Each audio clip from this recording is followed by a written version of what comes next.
the launch of our new Swindon plan that we're very excited to bring forward at the Cabinet meeting tonight.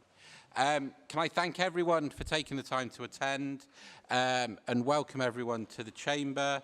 The Cabinet meeting is being broadcast live tonight. Can I advise people that in the event of a fire alarm, everyone should immediately leave the building by the exits on either side of the room and then follow the security guards and we'll assemble in the car park by Clarence House. I'm hoping that a fire alarm will not go off during the meeting. If anyone wants to join the Wi-Fi to be able to keep up with what's going on, the password is all lowercase, light places works with no spaces. And then there are, because of the amount of people who've come here from Highworth, we've decided to make an amendment to the agenda so that we will go straight into the formal meeting, go through some very quick bits and then get straight to public questions. And then my plan is to allow public questions to last for as long as we need it to so that people feel that they can make their voices heard. The other thing that I'd like to say is once the Highworth agenda item is finished, we'll do a short recess so that you can leave. You're clearly more than welcome to stay to the rest of the meeting if you would like to, but I understand that you may not want to. And then the other thing is just to say, based on some feedback that we've had from the Highworth Town Council, who have spoken about a nature reserve, for the paperwork for this meeting, I think if we can have it so that the words country park and nature reserve are seen as interchangeable, we understand the point that Highworth Town Council were making on that one, and I think it does help if we use the terms interchangeably. We know exactly what you mean, and we welcome the support of Highworth Town Council in getting us to this point. So if you'll allow us just to start the formal meeting, get through a few bits, and then we'll get to public question time as soon as we can. So I will start with apologies for absence, and we have an apology from Councillor Adorable Sheikh, and then move on to item number 2, declarations of interest. So can I remind members to declare any known interest in any matter to be considered or to make it at any point during the meeting if it becomes apparent. I'm looking around and no one is indicating, so we can move on. And then quickly, can we take the minutes of the meeting held on the 12th of June? Does anyone have anything that they want to raise about the minutes for that meeting? No, so we will take those as a true record. So we'll now move on to public question time. Public question time is normally limited to 15 minutes, but I'm going to ask the Cabinet, with their permission, are we okay to suspend that and take longer if we need to? Great. Excellent. Thank you very much, everyone. So I'm going to start with 2 people who brought forward questions and put them through to the clerk. So if we can start with Councillor Julie Murphy from Highworth Town Council. One other thing, because of the system that we operate in here, those of you who are sat in the seats here, when you turn your microphone on and start to speak, the system will come up with the councillor's name who normally sits in that seat. Just ignore it. We are not thinking that you are Councillor whoever. It's just a feature of the video. It's all right. It's all right. Yeah. Thank you, Chair.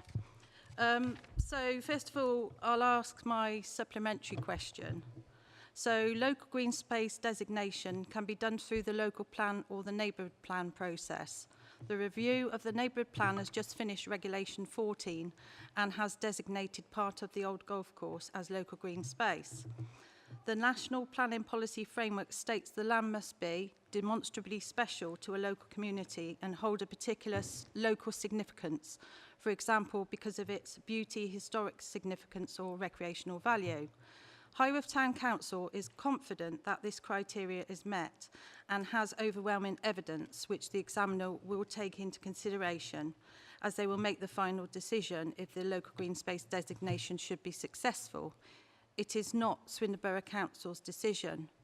In the likely event the local green space designation is successful, options 2 and 3 will not be deliverable. Again, we ask you, how has this been factored into the best value exercise And how are you going to justify funding a review that is likely to be unnecessary? Hand over to Councillor Small to answer. Thank you for your supplementary question, as you've already received a copy of the written response.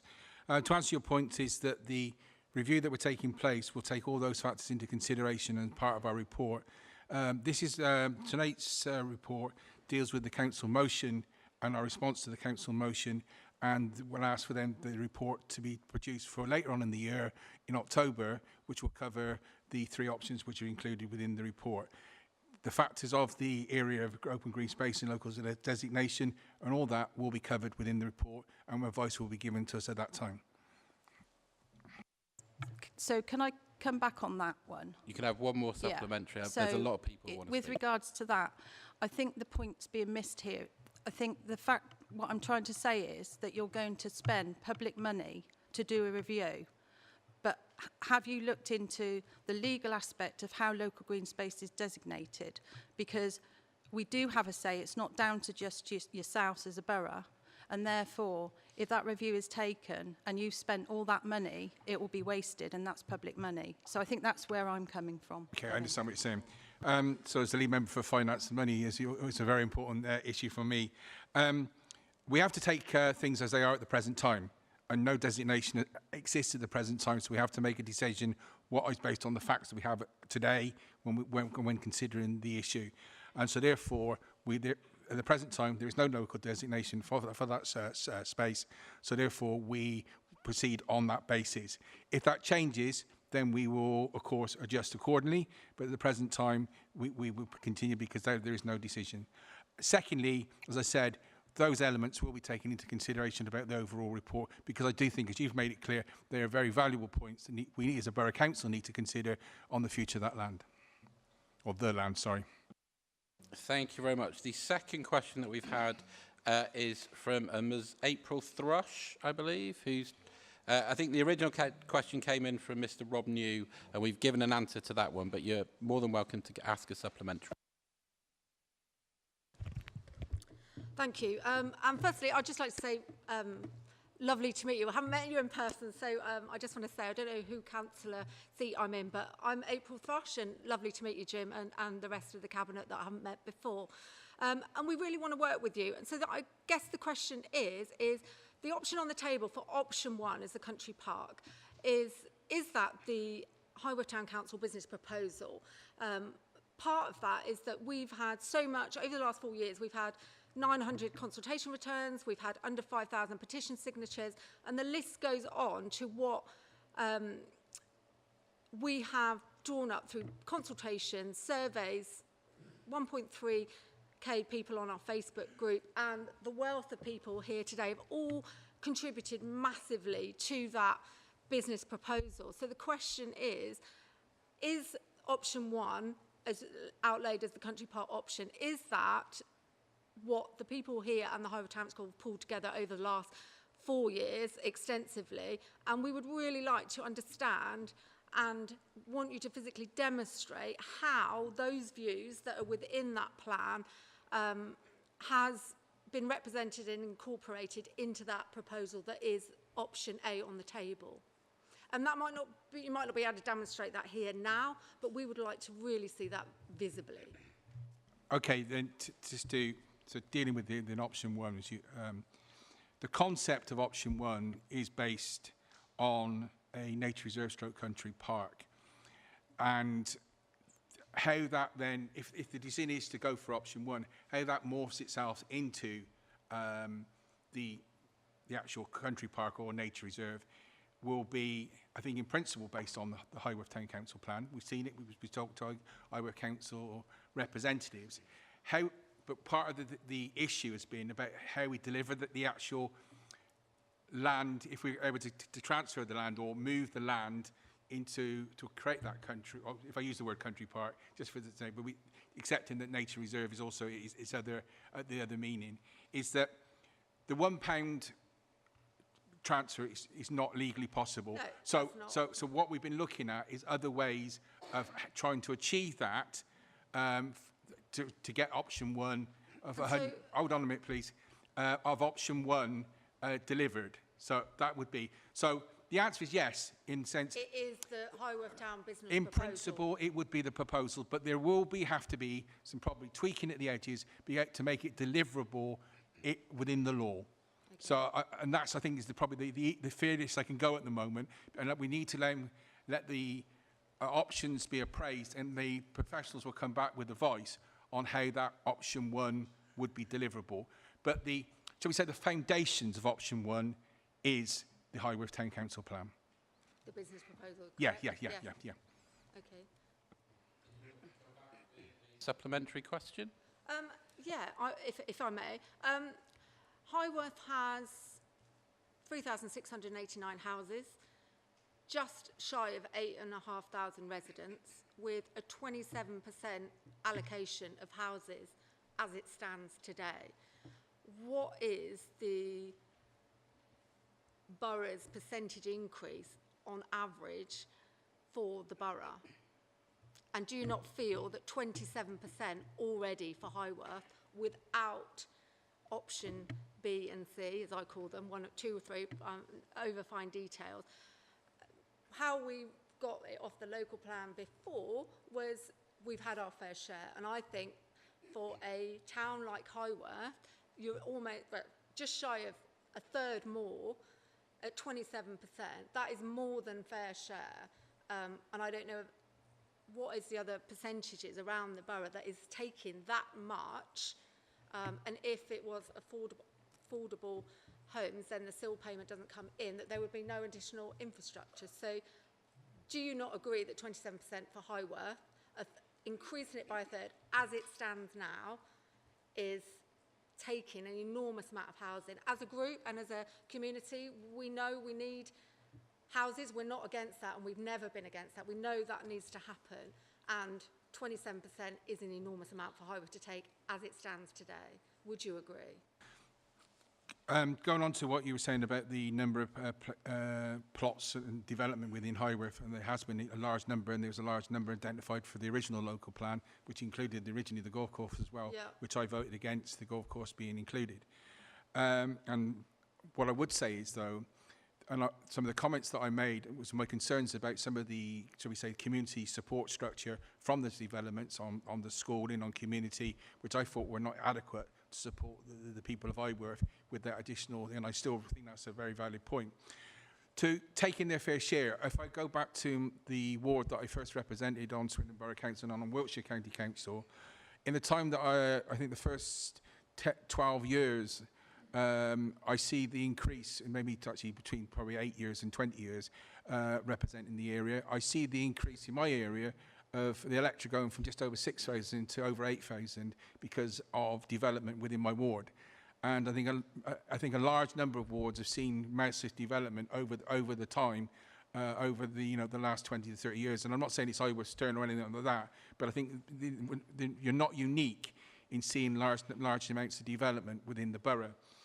As looking forward to the local plan as it goes forward, I think there is proposals for development across the borough, which will see our housing needs be covered over the next 20 years of the plan. But at the same time, we've just, as you know, had a new government that's looking to do increased building, and then that may change, or we might get additional instructions. But at the time of speaking, the plan is working on the original instructions.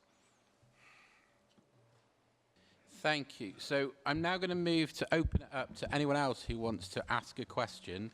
So the process for this, if I can ask you to be as succinct as possible, it's not an opportunity to make big, long speeches. We want to get through as many people as we can. So if you can ask a short question, there'll be an answer, and then we'll offer you the chance to make a short supplementary question, and then we'll move on to the next person. Would anyone like to ask a question? You can state your name when you start as well, please. Hi, Claire Morgan. Just following on from April's point, does the council think that the fact that we are accepting that new houses are going to be built in Highworth, does that not make it more important that we preserve these open green spaces? This is not just another field for the people of Highworth. This is an attractive area that has been rewilded. It's full of biodiversity that will be lost by building houses. How many of the Cabinet have actually visited the site to see what a stunning place it is and to understand why it is so special to the people of Highworth? Do SBC not recognise the need for Highworth and the neighbouring areas that use the Highworth golf course to use it as a recreational area? And say it's not just a field to be built out, it's special to the people of Highworth as a recreational ground. To answer your question, green open space is always important, and there are always key decisions have to be made when you're looking to make another decision, and that's why this report seeks to review possible options for the site. No decision is going to be made this evening. I made that clear to everyone. You know, this is about us going for a report and in response to the original motion put forward on the golf course. And that will be then for us to review. And I think that's some of the things that we have to weigh up when we make that final decision, when we see all the facts, when the report comes back hopefully in October, is what are the pros and cons of option 1, 2 and 3, and taking into consideration the number of housing developments, what the open space value as a whole, and add them all up and then have to come to a decision. So at the moment, we've got, in a sense, just 3 options, and we will then make a final decision once those options have come back and we have more information. But your views and the things are important because then we can take them on board as part of our consideration. And just before I invite you back for a supplementary question, Councillor Grant and I have certainly been up to see the site. I played golf on it quite badly when it was still a golf course. And I was also up there delivering leaflets in the local election campaign. And I went up and had a walk around the site to see what it looks like at the moment. Would you like to come back with a supplementary? Yes. I know previous plans, when they've talked about developing the houses, they've talked about giving the rest of the land over to Highworth. What I'd like to point out is that a lot of the land that is left over after the building is not, and this was stated in the previous local plan, is undevelopable. And it is also, it's not accessible. Most of it turns into marshland every time it rains, so it's not accessible to the people of Highworth to use as a recreational area if you build all those houses at the top of the hill. It's not accessible to the elderly and the infirm because the only site that will be left is at the bottom of the hill. Will that be taken into consideration? Because it didn't feel like that in the previous local plan that was really taken into consideration. Yes, and can I just say your town councillor has made that case very adequately on a number of cases when we've met with them, and Ken in particular, who's been part of the delegation, has regularly made that point, and it is taken into consideration. And I think we would take that on board as part of the review for the options which have been put forward. Any further questions? Oh, I'll bring in people that haven't asked yet.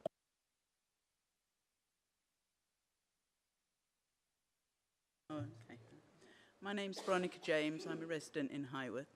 What I would like to know is in the report you issued on the costal of what is best value for the land, you said that all considerations had to be taken into account.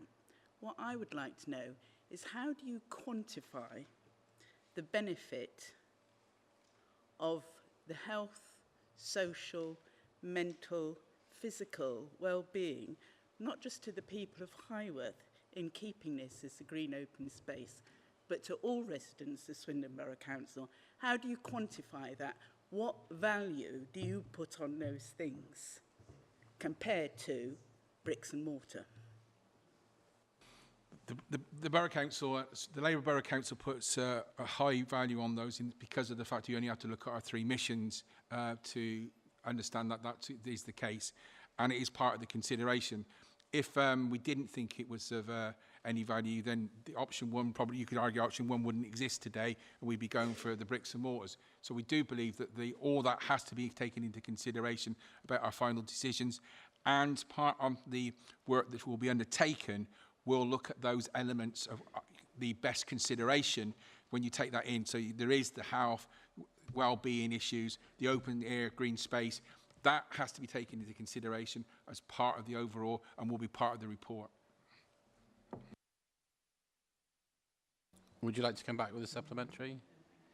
Any further questions? If I can bring you in, sir. Yes, I'm Rob New. I would like to ask, will the review take into account the 8,500 houses that are being built in the north, the new eastern villages, the 1,500 houses that are going to be built at Kingsdown, and the potentially 1,000 houses that are likely to be built in Highworth, and what that's likely to have on the, the increase in local population, the traffic on the roads. People are going to need more green space. So option one should be the only one that's being considered, I think, for providing the right amount of green space for that increase in population. Would you not agree? As for the consideration about the need for green space against the expansion or the, shall we say, the urbanisation of further urbanisation in Swindon, I think there is a valid point to what you make there. As in the number of houses being built, then the answer would be no, that wouldn't be, because they are already within our planning consideration. So this is about what's right for the site, and if you understand what I mean, and its knock-on, what would happen to the site, and then the knock-on of into its site. That's not on housing numbers, but in the sense of, well, as I've said before, best consideration, but then the environmental side of it, and what the benefits are for keeping it green space or for development. But the actual numbers, the answer would be no. Would you like to come back on that? Yeah, that's incredibly disappointing to hear that that's not included within that. And it really should be, and I don't know why you don't factor that in. You have to take it into account of the vast number of people that will be populating this side of Swindon and Highworth, and to ignore that completely is wrong. I actually said the latter part you've just said, I did say that would be factored in. I said the actual number would not be factored in. So just to clarify that. So the reason why I said no to that, I'm being honest, so open and honest with you on that one. But the issue of the need for recreational open space and everything else, and for the wider impact of the borough, yes, would be taken into consideration, which is what I think was the first bit I said when we were responding to you, which I think you were just coming back to me on to say that you were concerned it wasn't being considered. Any further questions? I've given you an opportunity. I'll see if there are other people. I've got a gentleman at the back. I believe that there is a microphone up there for you. I would require you, if it's possible, to use the microphones, because it allows us to get it heard on the video feed. So the microphones in here aren't brilliant at picking up people shouting. So we might be able to hear you, but the people watching at home wouldn't be able to. Thank you.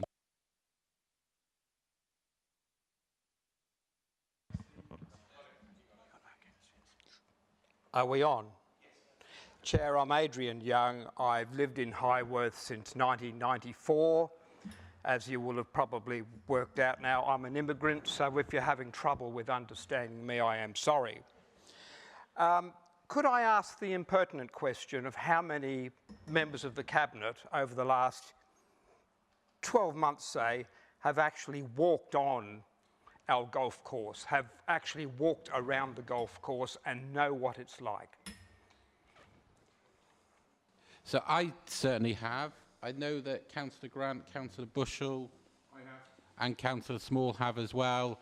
And we are aware of the site. We have visited it, and we know exactly how much it means to the people of Highworth.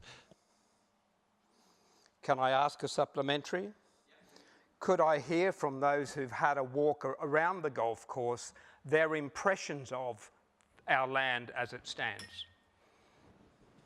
Certainly. So I very much enjoyed my walk. It was on one of the very few sunny days that we've had this year when I was up in Highworth on the election trail. The place was very nice to walk around. You could see some of that biodiversity. You could see members of the Highworth community enjoying the site, walking their dogs, and it was a very pleasant place to be. Just add that I can see why dog walkers like it in particular. And I've been up there 2 or 3 times to the actual site, including the front football pitches this year, where I've refereed and I didn't receive any abuse from the players, which is a novelty, I know, when you're refereeing nowadays. So we've concluded that more than half of those who will be voting on this haven't actually been there. Thank you, Chair. I just wanted to say, take your point, but also there are a lot of decisions where members would not have done site visit before making a decision. Any further questions? The gentleman with the beard just there. Hi, my name is Simon Head. Will the council consider were they to go ahead with options 2 or 3, how many extra car journeys that would generate, not just in terms of the volume of the houses, but the fact that Highworth residents would therefore have to use their vehicles to go to other recreational sites in relation to your green agenda? The issue of car journeys is a valid point. It's normally would be taken up as part of the planning consideration, but I think overall we've got to make those, factor into all those elements before making a decision.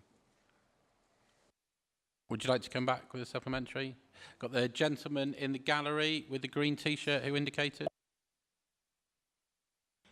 Thank you. My name's Councillor Paul Newton-Smith. I'm on the Town Council at Highworth. I understand from what you're saying this evening that you're going to go away from this meeting and we'll talk amongst yourselves until about October. Can you confirm to us that the Town Council in Highworth will form part of those negotiations, will be kept fully informed and will have a decent input into whatever's going on? Okay, no, we will not be talking amongst ourselves between now and October. We will be seeking professional advice on the 3 options, and they will then come back to us for us to make a decision. We will continue to have dialogue with Highworth Town Council about the site. There are some things which will be for the advice for Swindon Borough Council only, but the final decision will be that of the 10 members of Swindon Borough Council Cabinet. Okay, thank you. But I just want to be sure that anything that we put forward will be taken into due consideration. I can guarantee you that I'm open-minded to listen to any recommendations or suggestions from Highworth Town Council or Highworth residents, and that will be all that will be taken into consideration before making our final decision. Any further questions? Did you want to come over to a microphone?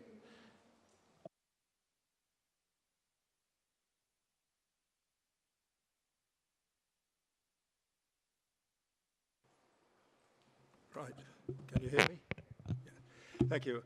I've been asked to ask a question. The golf course has been untouched by a plough for 50 years or more now. In that time, it's been sequestering tens of thousands of tonnes of carbon. Will you take into consideration that should you decide to go to the route of putting houses on it, how you're going to deal with the carbon that you're going to be releasing, and all of the hedgerows and trees that you will be removing from that site.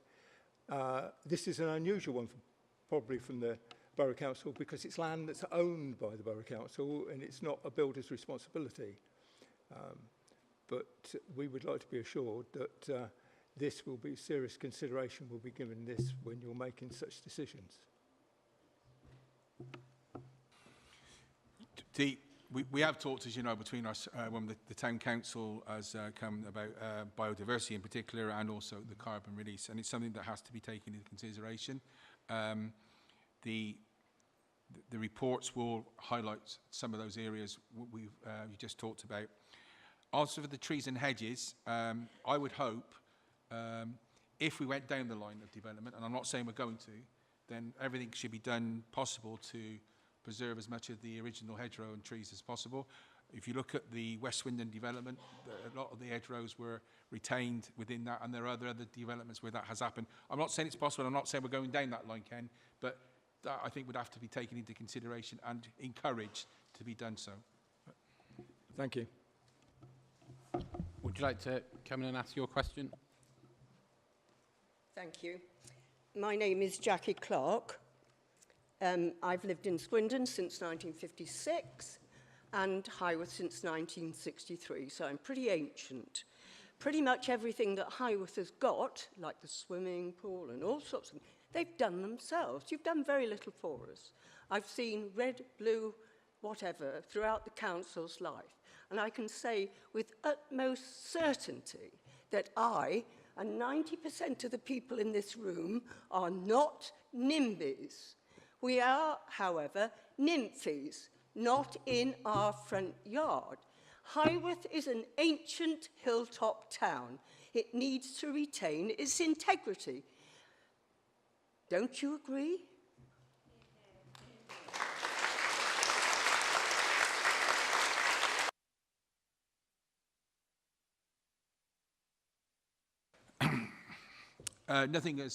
No one has ever accused anybody of being NIMBYs. It hasn't come from my lips, and it won't come from anybody else's lips. I think you've got every right to be representing the interests of your town here this evening and to put your views forward, and that's what democracy is about, and it's for us then to listen to those views and make a decision. As for protecting the character of Highworth, yes, I can understand why you want to do that. We've also, as a council, have got to take in wider options and wider considerations, and that is what we'll be taking in as part of the report that comes to us in October for us to make a final decision. So I would encourage you to continue to put your case forward as part of the process which we're now going to go through, if it's agreed by Cabinet this evening. And so every Cabinet member knows clearly what the views are and what the benefits are, not just for the people of Highworth, but for also the people of Swindon. And we will then take that as part of our consideration before making any final decision.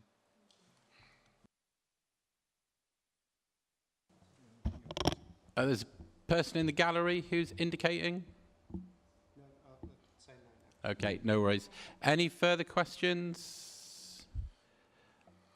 I'm just looking around the room. There's a few people indicating at the back that haven't spoken yet before I bring anyone else in. Come forward to a microphone, thank you.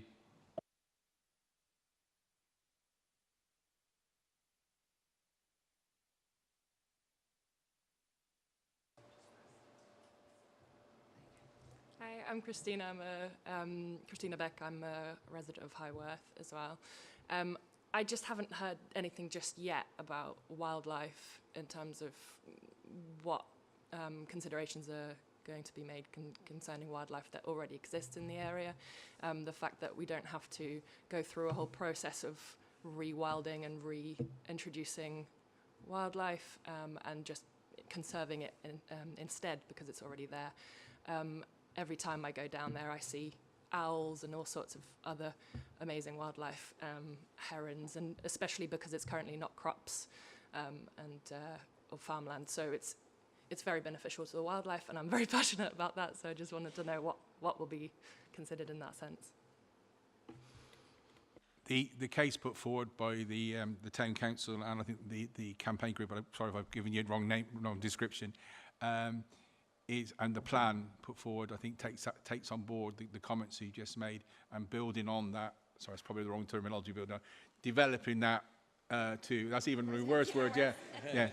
Improving on it, then improving on that, you know, to create a greater environmental area for the people of not just Highworth but the people of Swindon, and so that has been taken and has been part of our discussions, and therefore forms a fundamental part of the case for option one, and so that will be taken into consideration. And I think it's a very valid point because you've got to look at those areas before you make a final decision and what the impact will be on that. Did you want to come back on that? Thank you. I just wanted to add that the other part of that is also the smaller wildlife, you know, the bees and all that, for the plants that are already growing there, the wildflowers that have already spread throughout the area on their own over this time, and just the fact that it's already being looked after with, you know, long grass and everything that has made its home there, including all the little small critters around. But that's all. Thank you so much.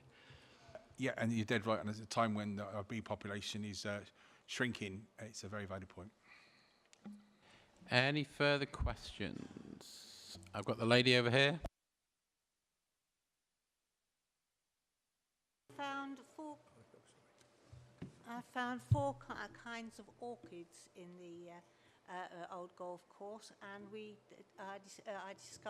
discovered a rare beetle last year, and they were back again this year. And are these going to be taken into consideration as well?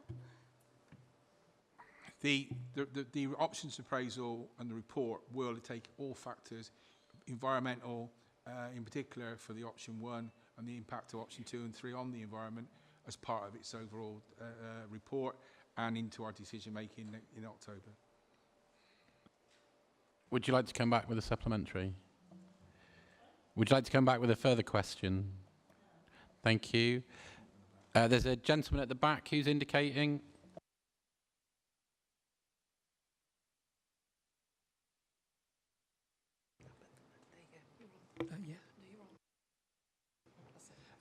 You mentioned that you were going to be seeking professional advice before October. What's the nature of the advice that you're asking for? What's the question you're asking?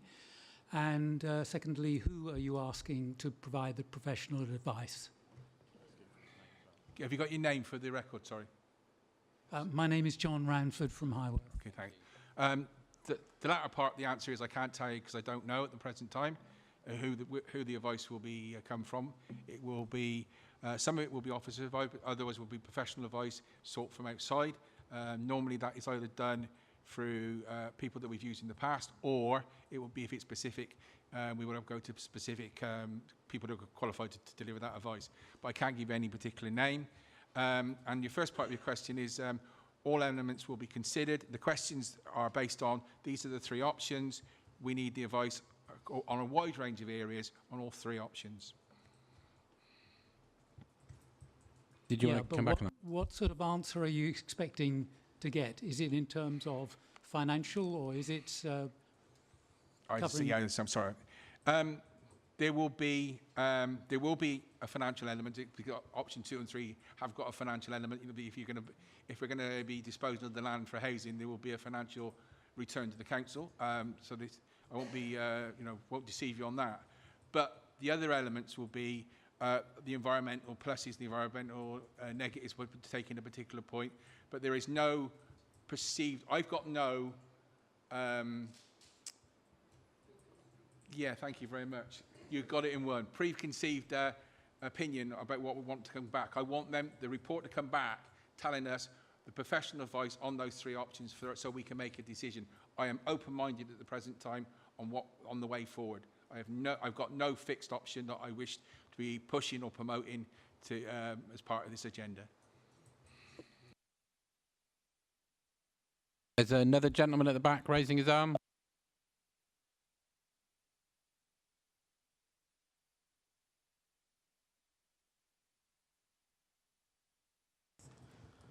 Hi, Greg Idden, new resident of Highworth. Just moved here. I'm from Oxford originally, and I decided to move out. I work in the tech sector, and certainly moving to somewhere like Highworth, as you can imagine, I work for one of the world's largest tech companies, and Highworth's green spaces is literally why I moved.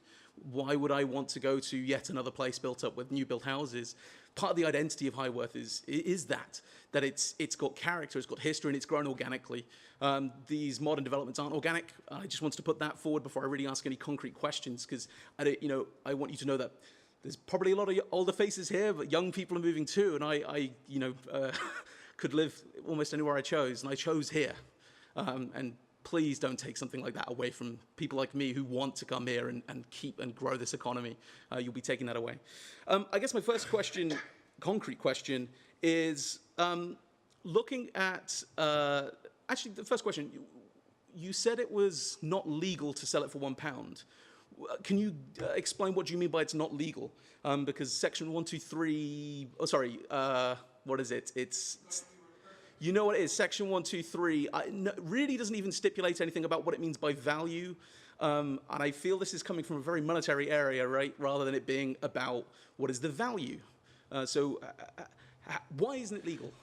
The professional advice given to us is from officers and from the outside is that it would be contrary to the Local Government Act of 1972, 123 section, in that fact that we're doing it for £1 would be... It says you have to speak to a secretary, right, if you want to go against that. Not that it's not legal.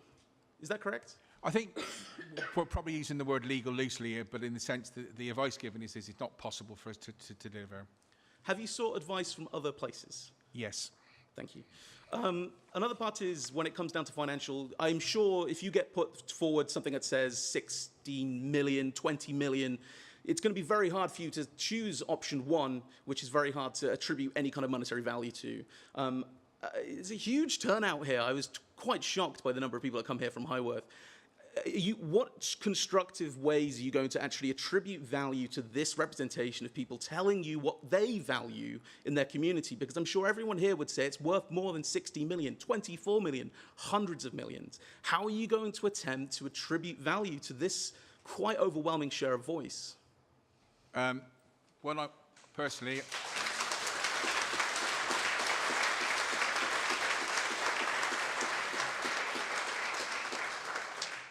Well, personally, I'm not surprised by the turnout this evening, and I think it gives great credit to the Highworth community that they feel that they need to come out and make representation. So full credit to the Highworth community for that.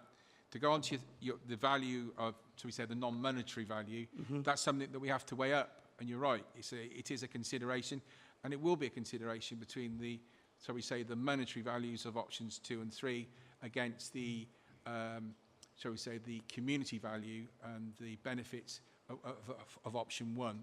And it's for us then to decide and make that what I believe will be a very difficult decision for us to make. But that, to help us make that decision, that's what the new report will attempt to do. So we've got all those factors into consideration. And we've got our 3 missions to deliver, which is building a better Swindon, and that doesn't mean building in the sense of just building us, making Swindon a better place. 2 is the net zero. And 3 is about equality, and they all fit into the consideration for this particular site on whatever the 3 options you would look into. And what we've got to do is, if you went for option 2, you've got to look at the consideration of, does that, for example, meet X, Y, and Z, option 3, X, Y, and Z, or does it need to be, the value of providing 100% open space or country park is, outweighs everything other consideration.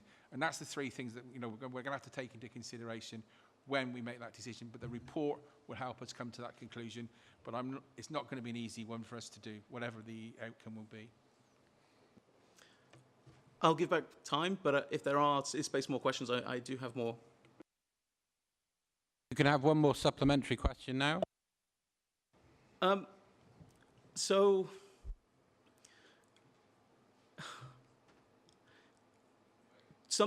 give me some time. I want to make sure I phrase it well.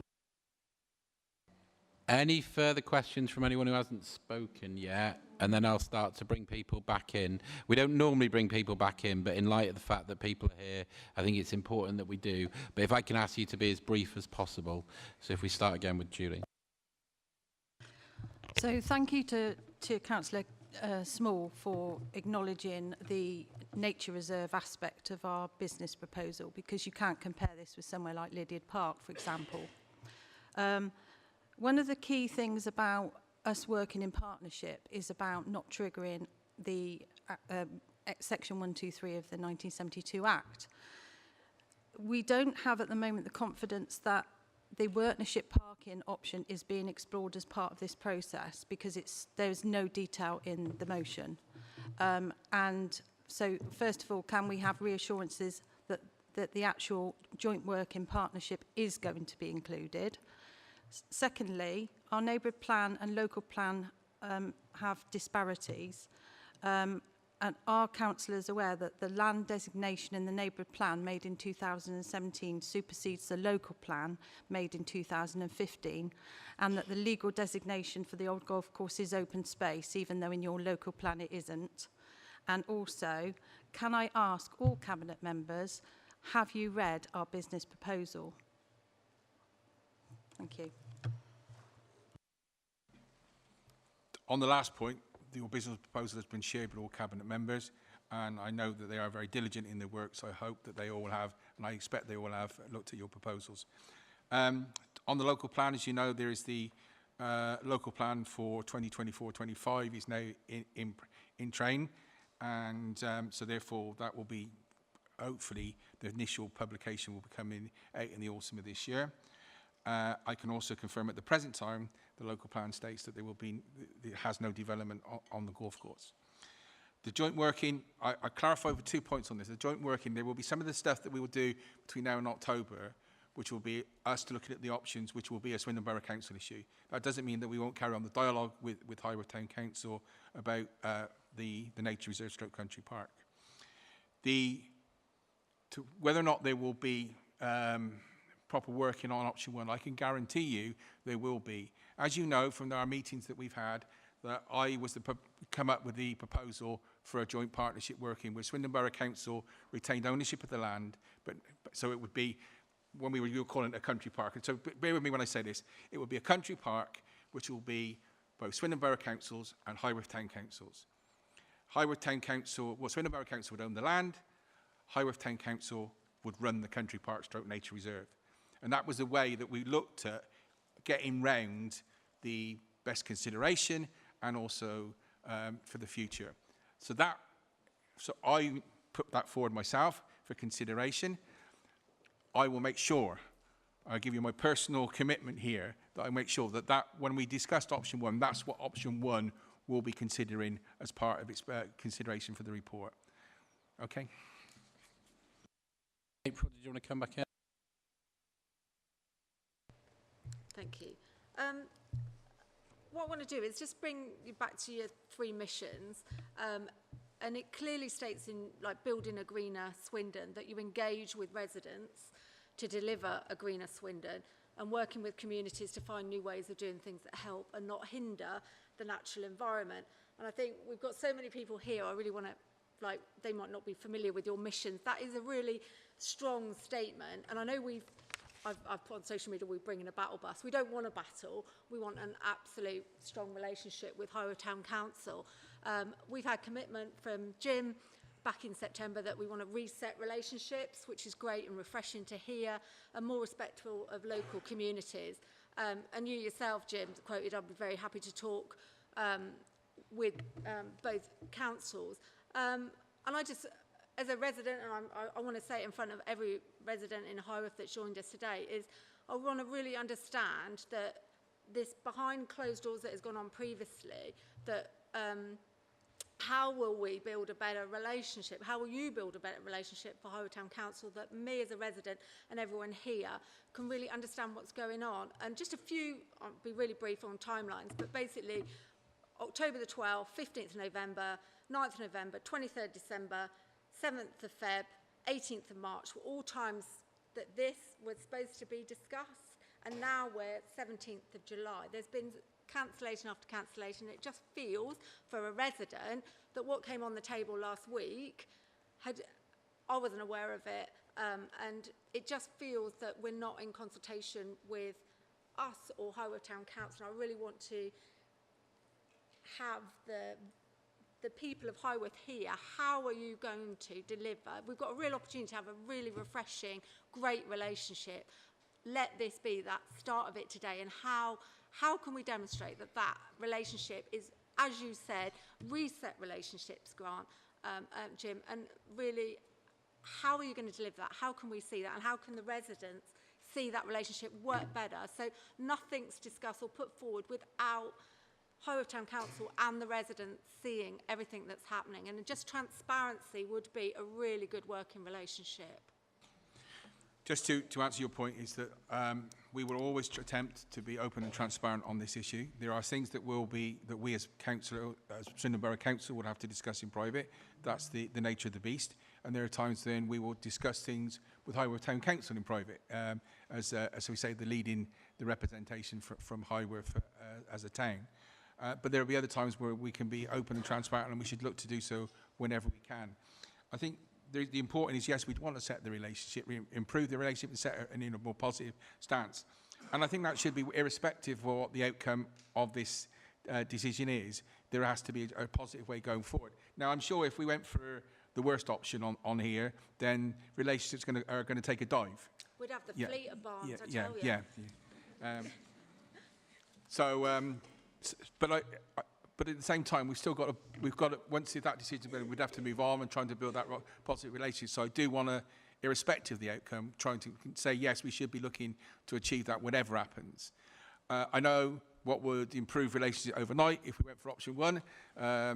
and probably we would all be invited out for tea because everyone would think we're wonderful. But we have to, as I said, there will be that process we'll go through over the summer and into the autumn, where before we make a decision, we will engage the town council wherever we possibly can, and we will then come up with the final report, which will then be presented, and we will then make our final decision.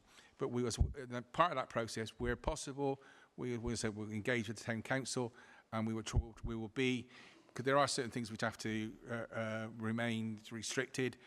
We will be open as transparent as we possibly can, and open and transparency will be top of our agenda as part of this process. And if I can just add to that answer, I think it's really great to hear you talking about our missions and the way that we're talking about them. We haven't adopted that plan yet. That's the next thing on the agenda. So it's great that you're talking about it already, but I think we don't want to get ahead of ourselves. We've still got to adopt that as our proper plan. And I think we've done a huge amount of work since we came in to try and demonstrate that we are a different sort of council, that this administration is more open and transparent where we can be. And I know that it's really difficult for us to try and demonstrate that when we've got so many people in the room who are unhappy about something that we're potentially doing. But I think we are really keen to demonstrate that. That's why we did that really big engagement plan for the Swindon plan. It was the biggest engagement process that the council has done in living memory, and it was really important to us that we went out there, spoke to people about what we're trying to do, and we will always try and be honest with people. You know, we have done a lot of work on our financial situation as a borough since we came in. That was why we went out and got a financial peer review put in place to try and make people understand some of the constraints that we're working in, and that those financial constraints, they're the things that really keep me up at night. We're an organisation that's in £400 million worth of debt. We're an organisation that had to take £20 million out of our budgets last year to try and make the books balance. We're going to have to do a similar thing this year, and it is really difficult for us to be able to do all of the things that we want to do as a council while we have got those financial constraints that are hanging over us. And there are councils all around the country who are going to the government asking them for financial support because they can't make their books balance. And we are not currently in that place, but we are not a million miles away from it. We cannot carry on using the reserves that we've got as an organisation in the amounts that we're currently using them, because the money will run out. And I think that is something that is why we are being open and transparent, but that is also why we are having to make sure that we take really serious decisions on behalf of the people of Swindon, because we are not an organisation that has got as much money as we want to be able to do all of the things that we want. Oh, thank you very much. If you'd like to ask your question.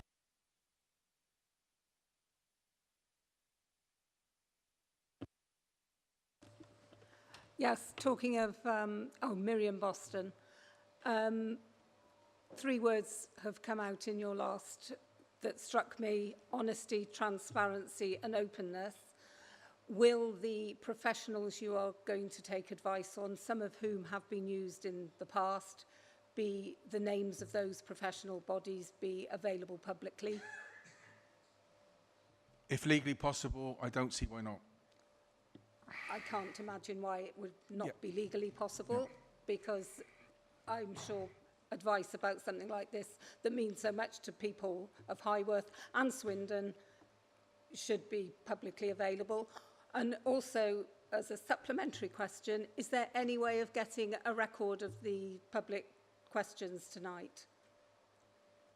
They are covered in the minutes. That's why we decided to do it as part of the proper meeting. Then they wouldn't. Hold on, please. Let me finish. They were part of the minutes. That's why we decided to do it as part of the meeting, so all questions are recorded. Right. Is that a minuted version? It's not Hansard version, but they are minuted. Is there a way of getting a Hansard version? There is a recording of this meeting, so you can listen to the recording to get those answers. But there is a comprehensive minutes are taken, but not the same as Hansard. Okay. If somebody wanted to pay for a Hansard version, there is no Hansard version available. We do not have Hansard version in local councils. Okay. Yeah. And my colleagues have just said, could you just give your name again for the minutes? Miriam Boston. Thank you, Miriam. Apologies. Chair? Yes. The cabinet meetings, a lot of meetings are recorded and are actually on YouTube. Yeah, and so this they can be meeting watched is on being there. broadcast, so and all there that will would be a actually be on recording of it YouTube, so available on residents could YouTube. actually watch it and listen to it on there Yeah. as well. Thank you, Steve. Gentleman here. Are the council aware that the old golf course was originally landscaped to create a golf course, and strategic trees were planted strategically? We have a wonderful array of trees which are now mature on that golf course now, and in between the space which was allowed for the fairways is covered with wildflowers. And I've been told recently that the number of insects that have been attracted to the area is stunning. And when you see it late in the year with the autumn colours, it blows your mind. Now, when you look at this, I challenge any of you to find an area near here that depicts the English countryside better than the Highworth Golf Course.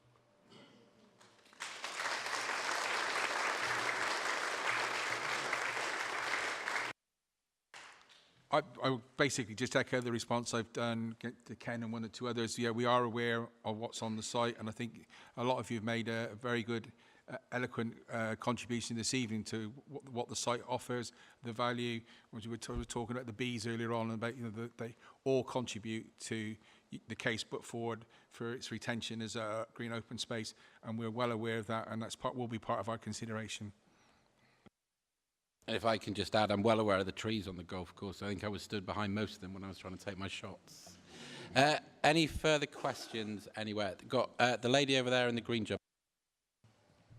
Hi, my name's Amy Breakspear. Similar to the gentleman over there, I moved to Highworth 2 years ago. We moved for its open space. We have a 2- and a 3-year-old, and we spend a lot of time at the golf course. My husband and I run there. We teach them about nature. So we really do have a lot of value in it. But my question is that I would like assurance that through the benefits to our physical and our mental well-being, there is a saving because we're not relying on the hospital so much. Like, there are lots of benefits, and I know that you're financially constrained and that a lot of the value that we all see here can't be quantified. But actually, there is also a financial value in people's mental and physical well-being being helped by the space.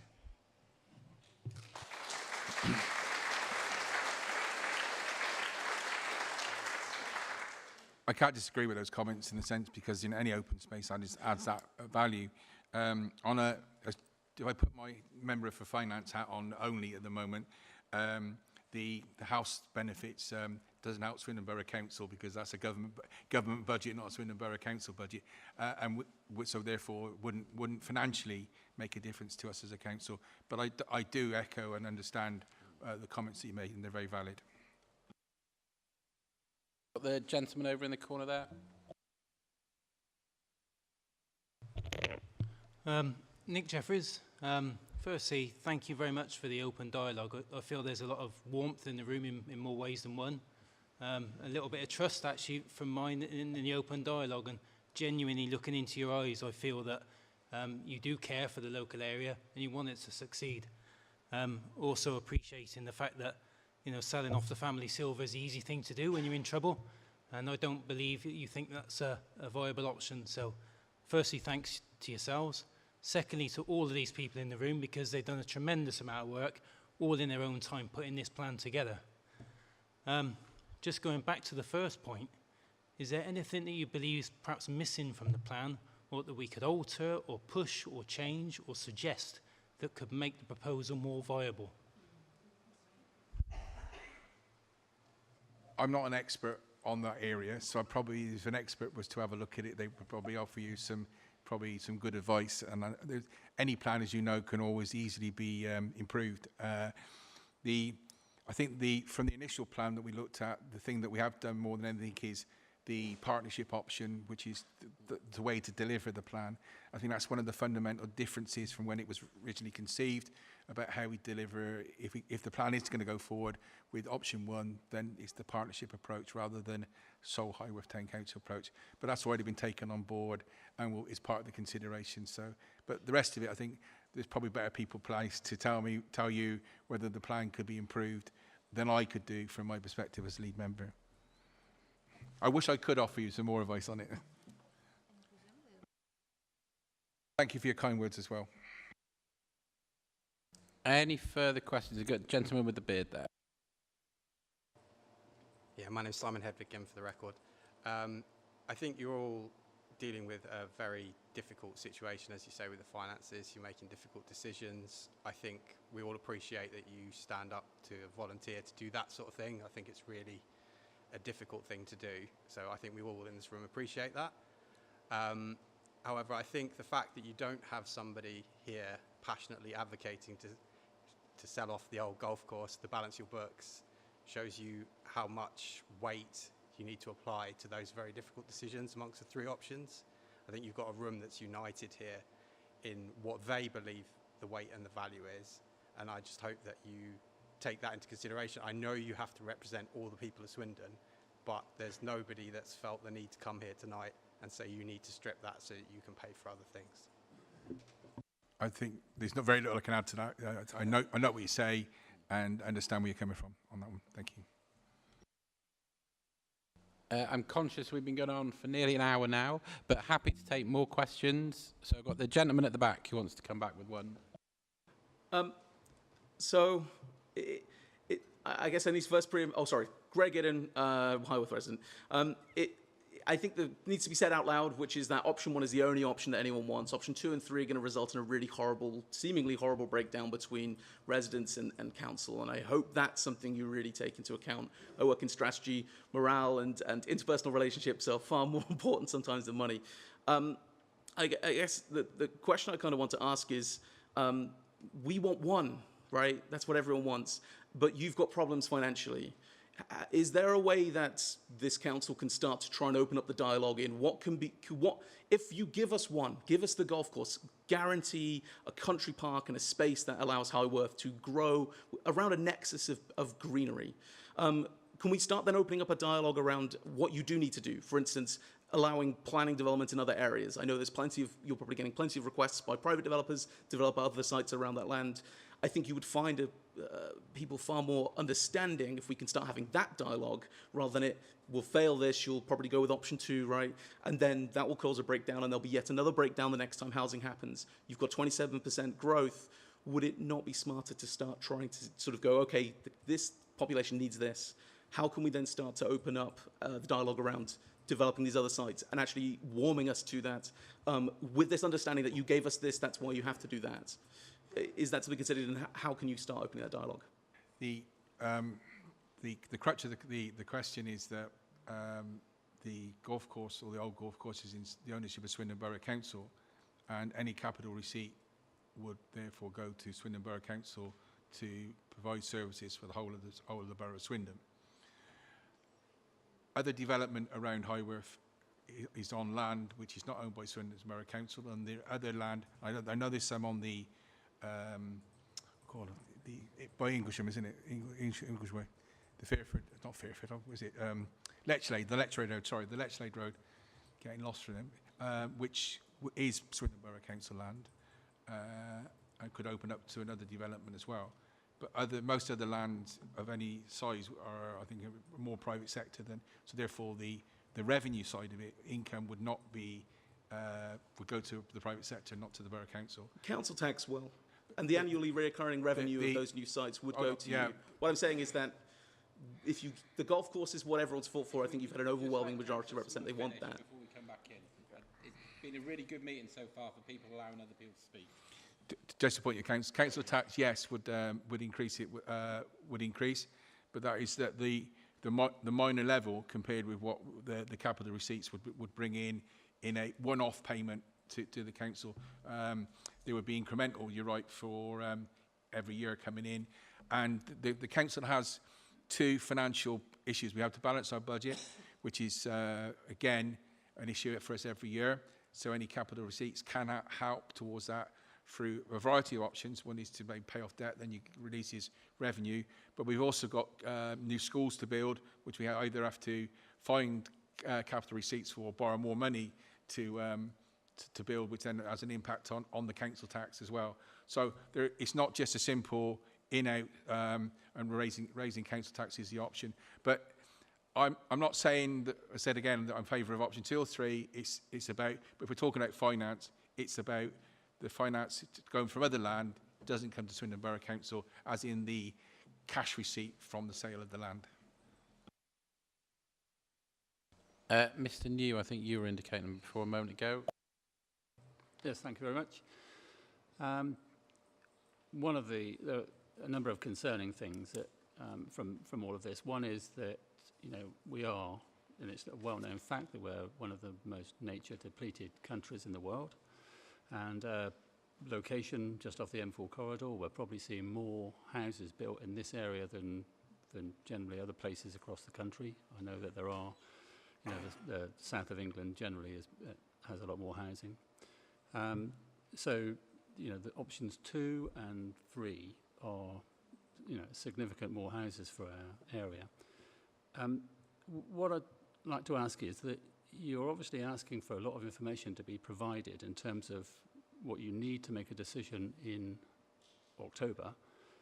Has anyone written a brief in terms of what you've asked for, and can we see that, please? The main brief is the 3 options. So therefore, the implications of those 3 options based on the information that was provided, which we've already talked about this evening. But there will be a general brief given to whoever that we employ. I can't tell you whether or not that's available to the general public. If it is, then I've got no problem with sharing with you, but I'd have to seek legal advice on that, which I can't give you at this present time. Yeah, how do we get an answer to that? What I will write to you. If you want to leave your name and address with the clerk, okay. I will give you a written answer to that. So. I believe there was a lady in the gallery who was indicating. Excellent. If you can come to the microphone, please.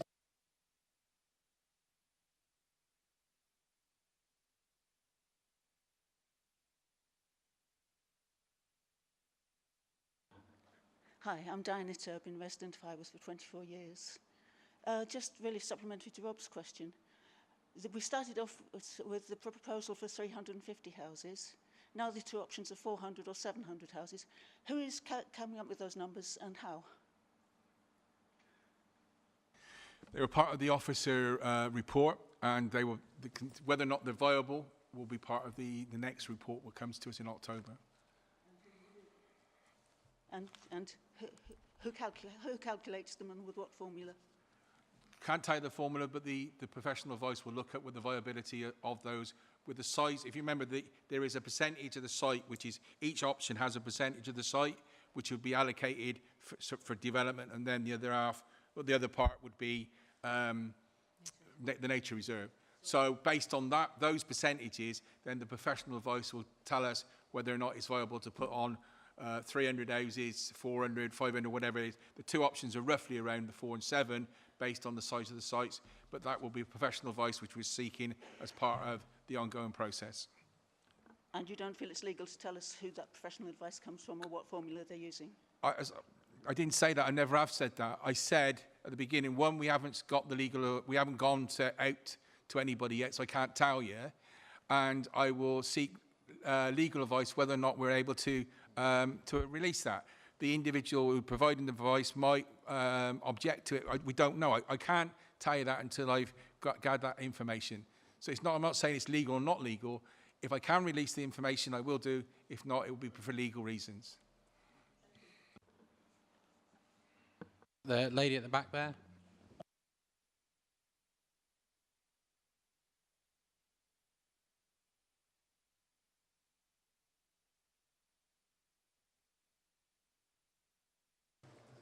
That's one.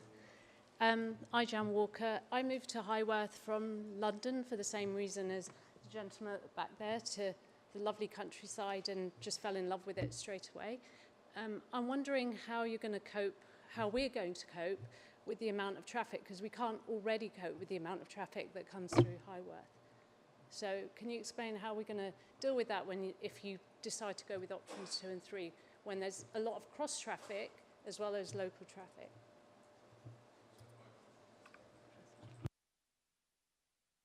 It's a valid point. I think any development increases traffic. We all know that, and we all accept that. It is part of the planning process, which will look to how to mitigate that if it goes forward. But also, it's something for us to take in as part of the consideration of whether or not we go for 1, 2, or 3 options. Already struggling to cross the road to get over to the golf course because there's nothing there for us, so it will just get worse. And yes, it's a busy road, and I accept that. You get a lot of traffic through the town, going on to, as I said, Letchlade and such things, or vice versa. So I do accept that. Any further questions? We've got the gentleman here.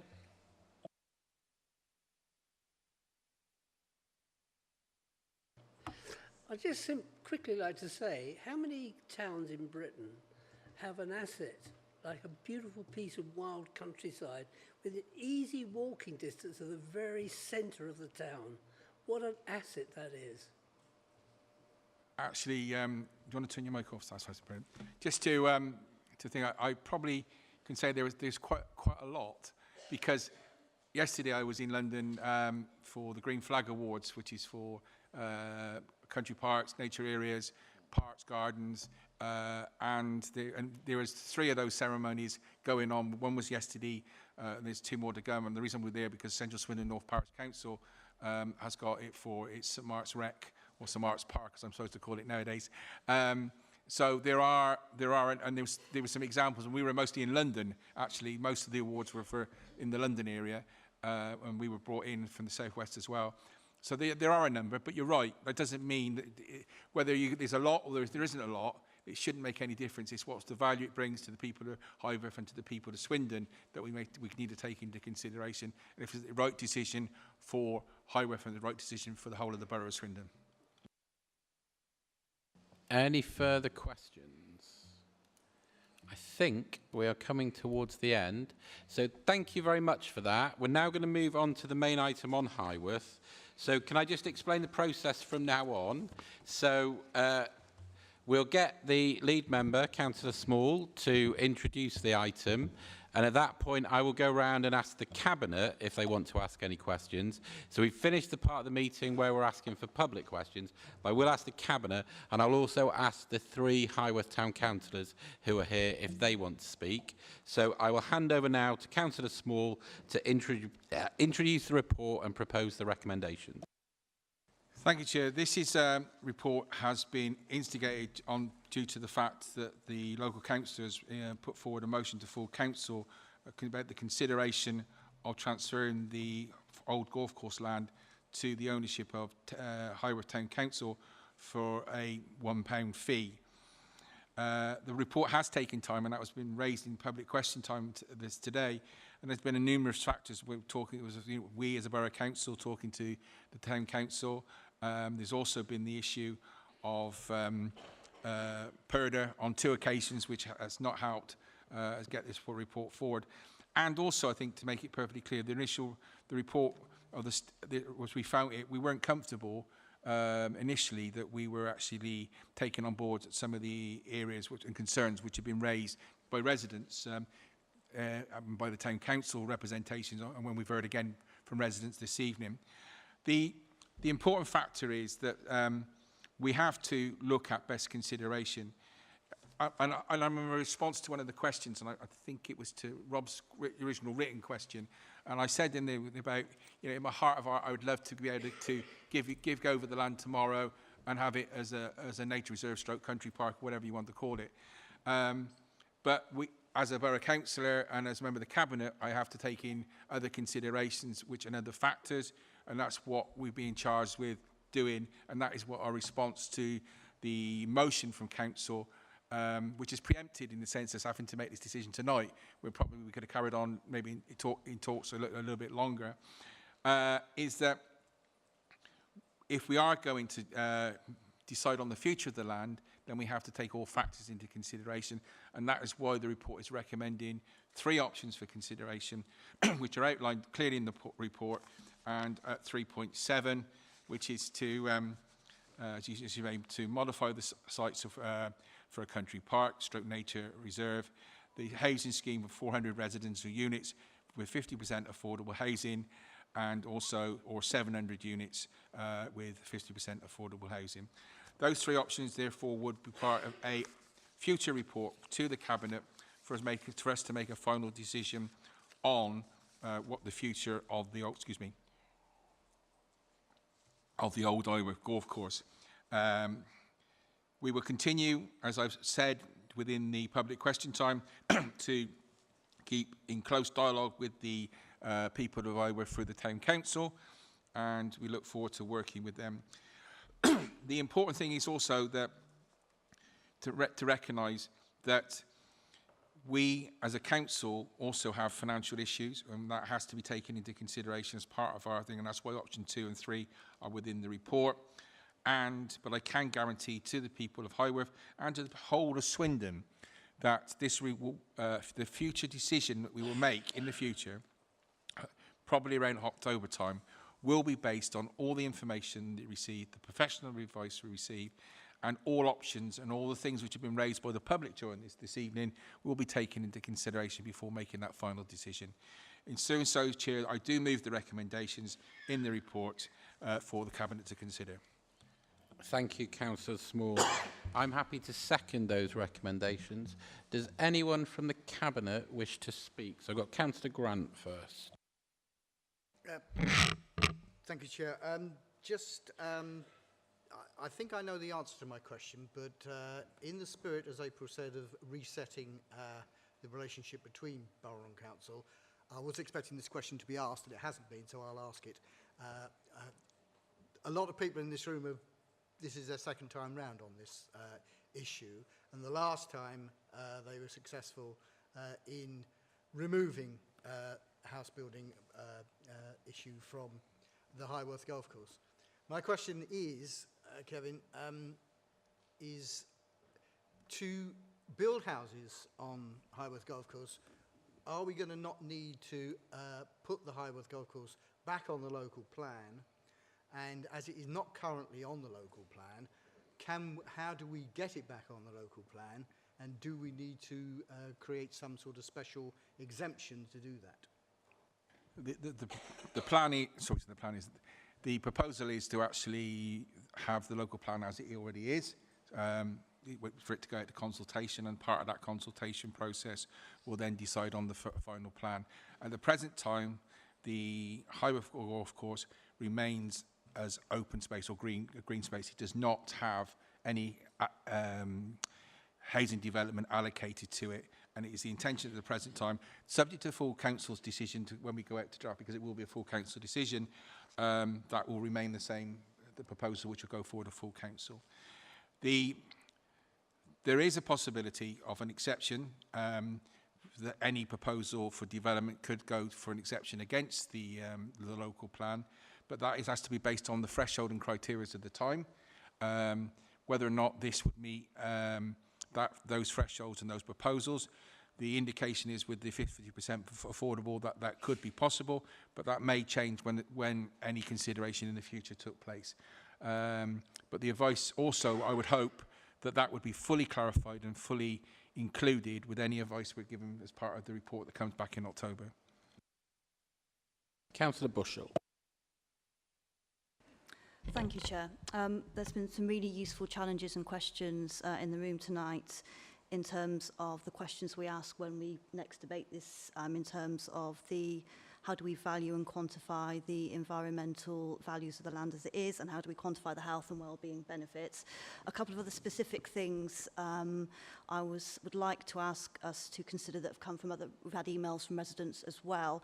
And I think it might have been brought up tonight. So there's been some questions about how much green space is available in Highworth at the moment. It would be really useful to tease that out in terms of how publicly accessible is that green open space, how does it compare to other areas of Swindon. And the other thing I was going to ask, and which has also come out in discussion tonight, would be the suggestion that we as a Cabinet do have a site visit maybe with representatives from the Highworth Town Council, just so we can sort of really explore the space. I think it would be valuable for as part of our education process between now and October to do that site visit for those who haven't already been to the site. And I think it would be useful for us to engage with the Town Council on basically looking at their plan, and we actually physically can then see how that plan would be, so we can take it from the paper onto the grass of the old golf course. So that would be, I think, really valuable. And there are some difficult decisions to be made on the other ones, and the factoring about then putting the value to health, value to green space, value to fresh air against a value of pounds, shillings and pence is something which will be a very difficult decision for us. Councillor Strinkowski. Thank you, Chair. So like Councillor Bushell, so first of all, thank you all so much for coming and for caring about Highworth. We genuinely appreciate you entering into dialogue with us in this open way. We don't take it for granted any more than you do. I also saw a question on email that I was expecting to come up here, and it sort of kind of did with the lady in the gallery who said, where did these numbers come from? 400, 700, right? So I can't off the top of my head bring to mind how clear the wording is in the report of what we are asking officers to explore for the land on which houses will not be built, right? So if we put it in reverse, if we flip the proposal, we have option 1, 0% housing and 100% nature reserve. Option 2, X% housing and X% something else, and what will that be? Will that also be a nature reserve? And the same for option 3, 700 houses, and what will the remaining land be? So if we can't clarify that now, it's something I think we should really explore in our discussions. Okay, then just to clarify that point, of the option which includes the 700 houses, it will be 40% nature reserve, 60% housing, and it's reverse for the 400, so 60% nature reserve, 40% housing, and then 100% for option 1. Any further questions from the Cabinet? If I can open it up to the ward councillors. Councillor Wising.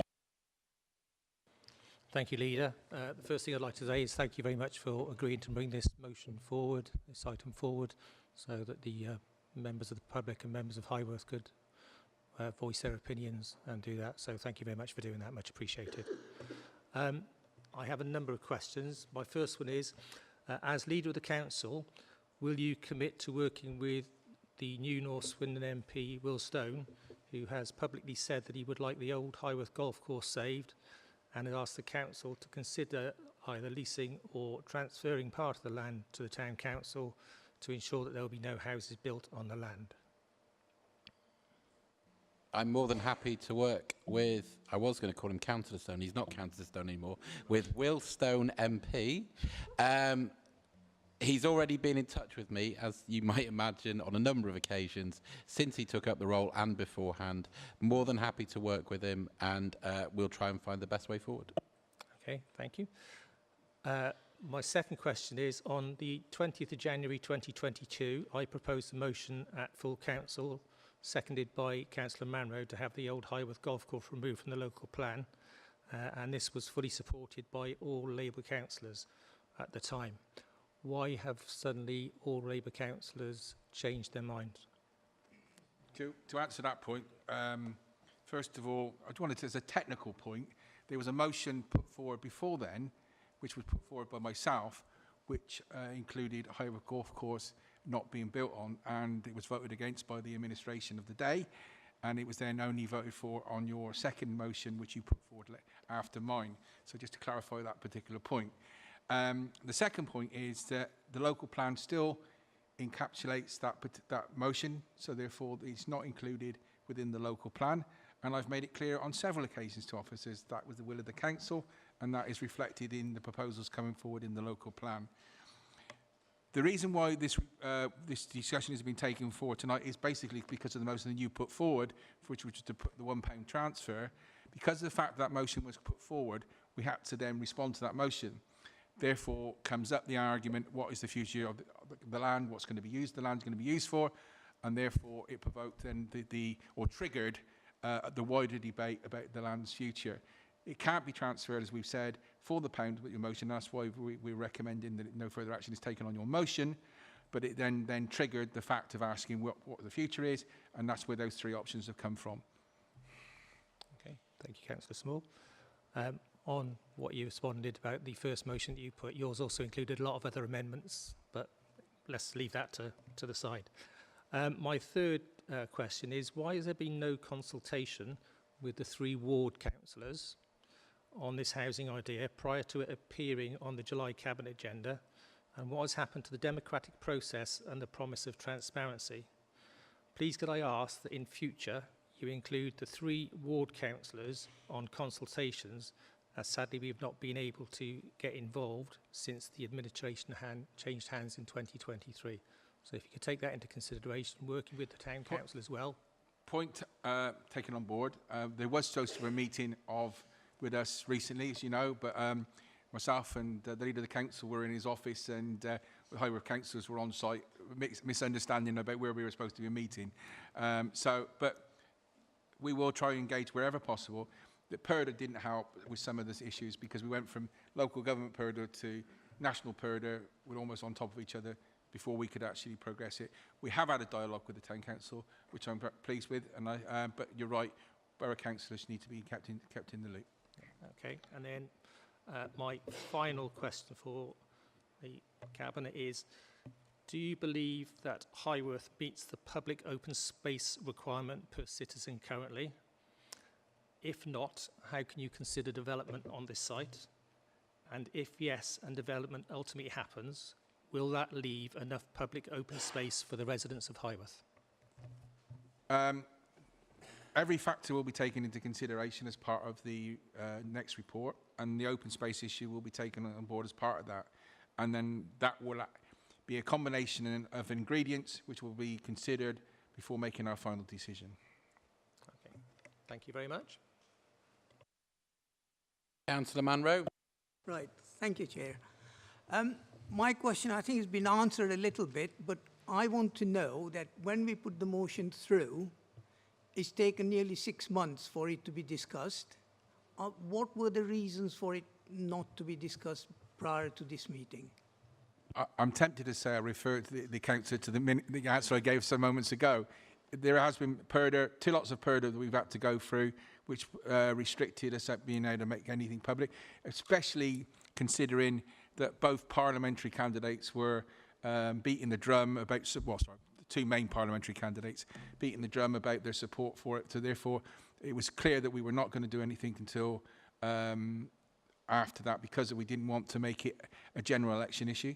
And secondly, is that there has been some response. It has taken us a time to get them up with a dialogue. Initially, we knew that we could have come back to you quite easily, almost straight away after the professional advice, and said, no, it's not going to happen because it's not legally possible. But because your motion came in, it triggered what's the future for the land. So therefore, the consideration came in. So a wider question was opened, almost like a Pandora's box was opened because of your motion. And it meant that we now had to consider the other options for the land and working on those, looking at them, what was viable, what was not, before officers come up with the report. That's why it's taken some time.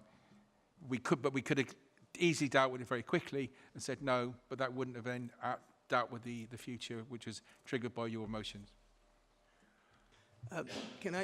Second question then is, all the cabinet members here today can make a decision, this is within your power to do it, to remove option 2 and 3 from this recommendation. Why don't you do it? Everybody wants you to remove it.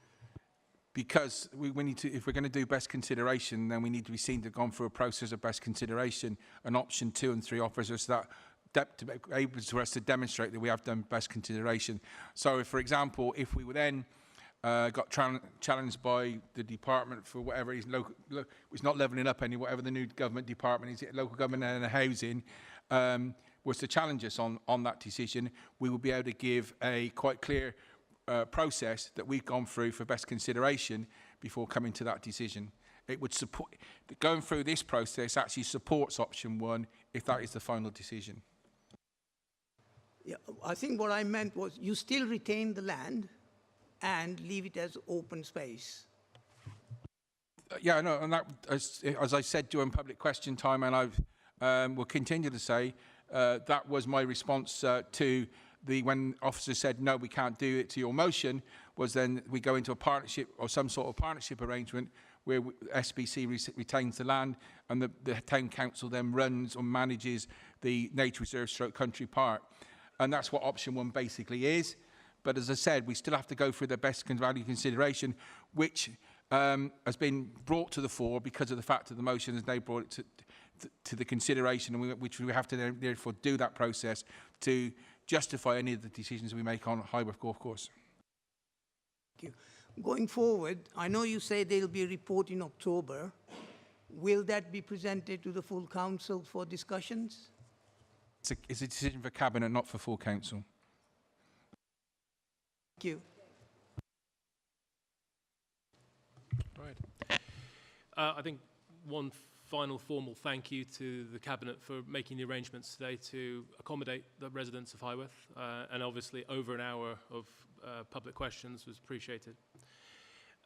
I'd like to start by referring back to something that was said at the top of public questions. So Mayor Julie Murphy, Swindon Highworth Town Council, had a response from yourself, Councillor Small, that said, we must take into account the current situation.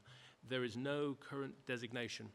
Now, that's an important one, I feel, because within the Highworth plan that was formally accepted, made in 2017, the consultation with Swindon Borough, there's an element in there, policy 10, that stated clearly open space policy, that the golf course in question is in there.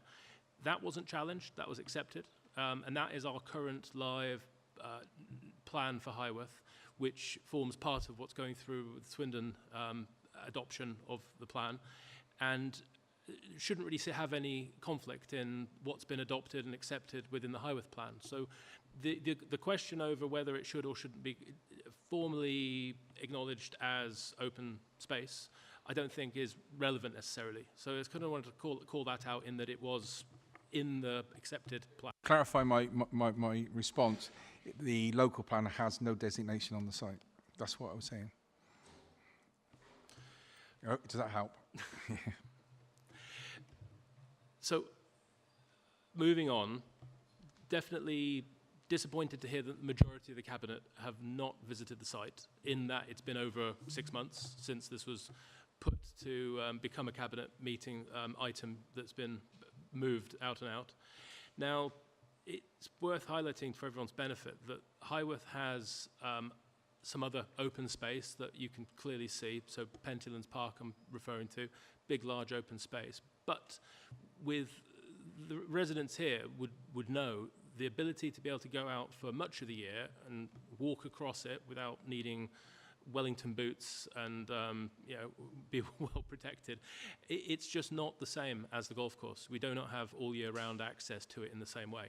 Now, it leads on to the point that I know we're talking about percentage splits. It's been raised a few times here, but there's a big difference between the top of the old golf course, which is accessible from the town centre, has easy parking by the allotments, by the football club. It allows residents with limited mobility to be able to even get a wheelchair onto there and be able to go across the top and enjoy the views. Now, that is very different to the park space at the lower end. Now, the split of percentages, there's been no mention of which bit, if we were so lucky to get 40% to be kept as a park, what that would be. Now, the concern and the reason that the previous plan that was put and rejected and pulled out of the proposed Swindon plan had was that the bottom bit, the muddy bit, was going to be given to the community as open space. Just want to make sure that the Cabinet are very clear that the valuable piece of land from a community perspective is that top half, is the easily accessible piece. And it's all beautiful, but that's the piece which we really truly value, and that's not been called out today. Just on that, sorry, Councillor Garner. Yes, we are. I know I am definitely, and I know Councillor Grant is with our meetings. And give your town council their due. They have clearly made that clear to us where the best parts are for nature reserve, where the wet bits are. So we are well aware of that. And there is no, as part of the percentages, there's no identified. This area is this and this area is that. That hasn't been looked at. It's based on purely on a percentage basis at the present time. Okay, thank you. And I think to conclude, from my point of view, obviously a lot of good comment has happened in the chamber, and we've been going on now for an hour and a half. There was conversation around traffic, a lot of concern over the volume of traffic we already have, and obviously it can only go one way. Now, speaking specifically to opposite the Shell station, and where the town and the borough councillors have requested multiple times for SBC support for crossings. That's been rejected in the past, or has been pushed down to, we'll consider that later. That's an area where we have asked for support and assistance. It's not come through. More recently, there has been the comment about HGVs and the increased volume we've seen. Now, that also, on a number of different occasions, has been raised through different channels at Swindon Borough to look to put a restriction in place. I believe it may even feature as part of the conversation we're going to be having in a few weeks' time in this chamber. But that's an important one, be that the weight restriction possibilities on the A4000, which is effectively the cut-through that's being used to get from Oxford A420 over to South Marsden if they feel they don't want to queue at the old Toys R Us roundabout. So support from SBC in the near term in that space would very much be supported. And it's obviously, a concern from all of us from the traffic perspective, particularly the kids, children's safety crossing the road. Yeah. Anyway, thank you for your consideration. Just to come back up, traffic is an issue, and what I said before. And I think the work at the White Horse Roundabout over the last 3 or 4 years hasn't helped, because I think that created part of that diversion, or shall we say rat run, that some of what you're on about. And I think once people know of those sort of things, then they don't forget them and will use them. So yeah, I think the White Horse Roundabout probably didn't do Highworth any favours during that particular period of time. No, but if I just come back on, I believe the requests that we've made a number of times has been to put a weight restriction on the A4000, which is the Shrivenham Road piece. And that would enforce the majority of the HGV sat-nav systems, preventing them from using it. Now, if 90% of the heavy goods traffic was simply not sent down that road, it would mean major safety improvements for the schools that are both on that route and the public trying to cross the road. But thank you. And if you have a motion coming up about that shortly, then I'm sure we'll debate at the time, and I'm sure the lead member for Transport and Highways will take that on board as well. And I think you probably make some very valid points about it. Councillor Wisinger, were you indicating again? I've just got one more question, or two more, but one's not related to this, actually. If the government changes its housing targets, which I believe is highly likely, are you concerned that this could have an impact on any promises or commitments given today or from the final report that comes out in October? I'll give you the whole lot, Kev. If government changes housing targets, which I believe is highly likely, are you concerned that could have an impact on any promises or commitments given today or from the report that comes back in October? Well, if you look at the local plan doesn't include the golf course within its housing figures, so therefore it won't make any difference on that sense.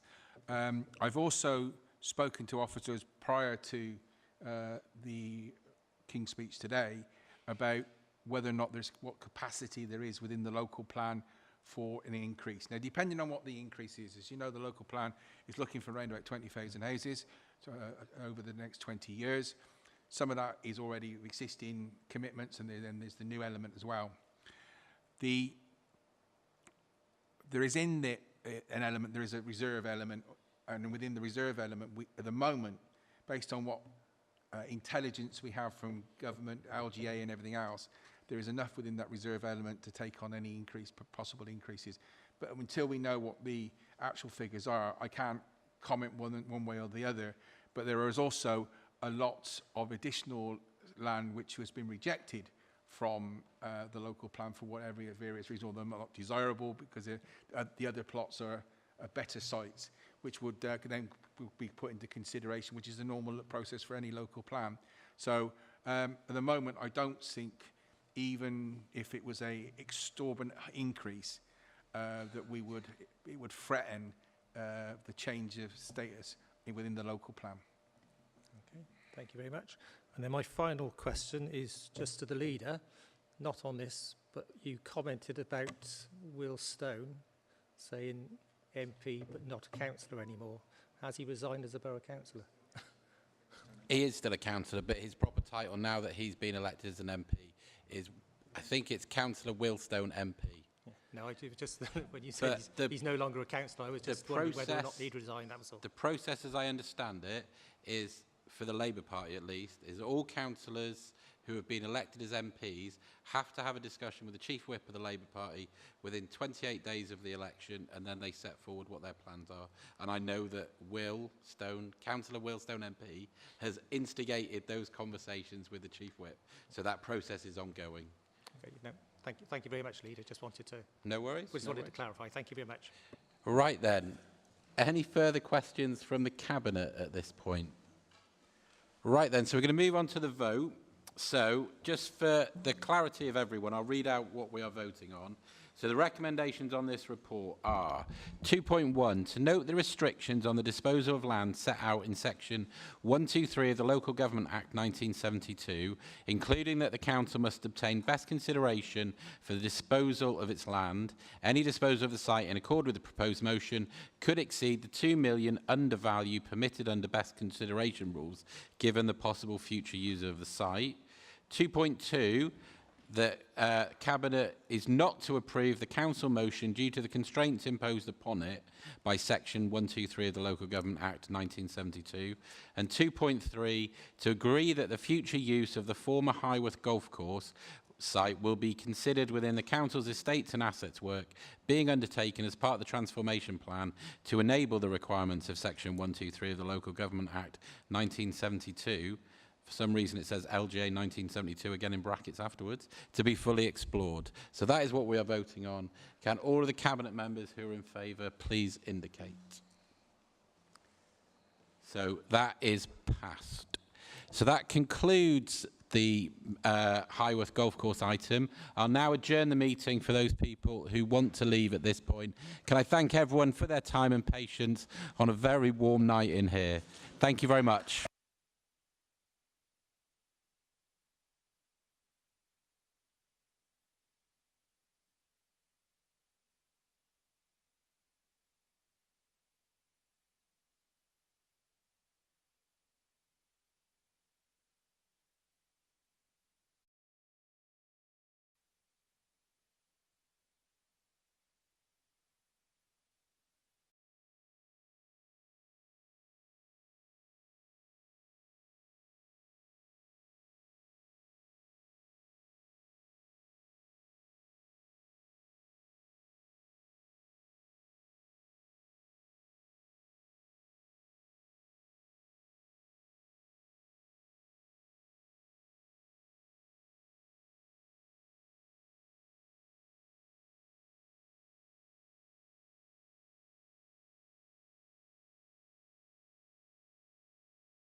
Going without Councillor Small. He's had a busy night so far already. So we're going to go back to item number 5. Just before we start that, can I welcome a new officer to the Cabinet? So Kirsten is at the back of the room. Not all Cabinet meetings are like that. That is not how they generally start. But thank you very much for coming here. We are looking forward to working with you. We're going to move on now to item number 6, which is the Swindon Plan 2024 to 2027, a minute for confirmation. And it is me who gets to present this. So I hope I'm going to hand over to Martin now, who is magically going to make a video play for us.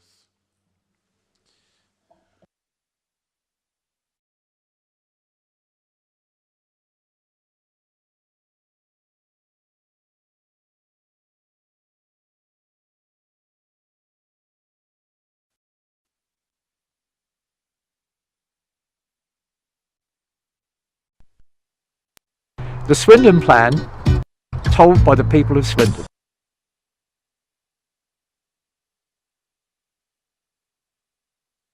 The Swindon Plan, told by the people of Swindon. I was born and raised in Swindon. I've lived in Swindon my whole life. I've lived in Swindon for 7 years now. I've lived all my life. 74 years. My fondest memory is opening my cupcake shop, which I did in 2012. My son got me into becoming a Swindon Town fan. Since I've called Swindon my home, I've been able to create art. One of my best memories when this Motorola building was opened by the Queen. Going to the Link Centre when I was younger, getting to watch the Swindon Wildcats, it was great. What do I really want to say? Is the camera rolling? Swindon is a nice place, but what I don't like is that it's not tidy. Town centre. The shops are shut. It's the way our old buildings have been neglected. Some places just aren't as loved as I would like them to be. I don't think there's enough things to do for young people or people in general in Swindon. Have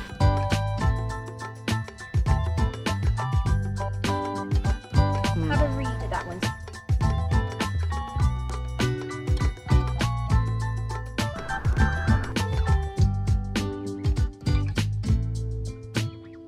I've seen this before and it's usually... Deliver a new inclusive youth centre in Park North. Supporting over 100 children a week. I think youth centres are a really good opportunity for young people, especially in Swindon. I mourn the closing of Park Youth Centre, which was a very, very important part for young people. Create new primary schools places for children with special educational needs and disabilities and progress plans for a 100-place brand new special school. I think that's a really good idea. When my dad was growing up, he went to Crowdies, gave him a place where he could learn at his own pace, and it was really beneficial to him. Support a developer-led scheme to refurbish and reopen the Oasis Leisure Centre. Oh my God, I love this to happen. I have gone to the Oasis Leisure Centre since I was a tiny little girl, and I now have tiny little children, and I would love nothing more than it to be completely refurbished and take them back and relive my memories. Always love going on the Dome Busters, and I think it's just something that Swindon's been missing out on. We can't only have the Link Centre, you know, we need something else, and for me the Oasis is that. Progress plans for new housing at Marlow Avenue, including up to 450 affordable homes. I think that would be excellent news because it's so difficult for people to get in any kind of housing unless they are blessed with having lots of money. If we could build affordable homes for those people, it would just be fantastic. So a really great idea. Build new modular self-contained accommodation to prevent homeless families from being housed in B&Bs and hotels. What couldn't be liked about that? There shouldn't be any homeless people in our streets, not in Swindon, not today. Bring forward plans for a new town centre, entertainment venue. Yeah, that would be really good because at the moment there's nothing that's entertaining down there at all. Town centre is definitely one of the places that is struggling in Swindon, and I think this could be really beneficial. I think that'd be absolutely amazing for Swindon. Plant thousands of trees across the borough. I think that's a really great idea because we need a lot more green spaces in Swindon. I used to be a volunteer park ranger. Planting loads of trees and caring about the environment is a really big thing. Everybody, and I mean everybody, needs to take part in this. Mums, dad, grannies, granddads, everybody. Get our household recycling rate up to 40%. By encouraging residents to use the food waste collection service and rolling this out to all communal properties. I think that's absolutely amazing. I personally use my food bin every single day in my house. Excellent idea. I use it myself and it's a great scheme. I I think the plan looks great as long as they do what they say. I think this plan will only work if we all work together. I can see why the council needs to apply for grants and get extra funding, and it's definitely necessary for the growth of Swindon. It's only together that we can achieve the goals that they've put out. It makes me excited for what sort of things are coming. Swindon is an excellent place with a lot of diversity and warm people. And I think this plan's going to work. It's going to be successful if we all pull together.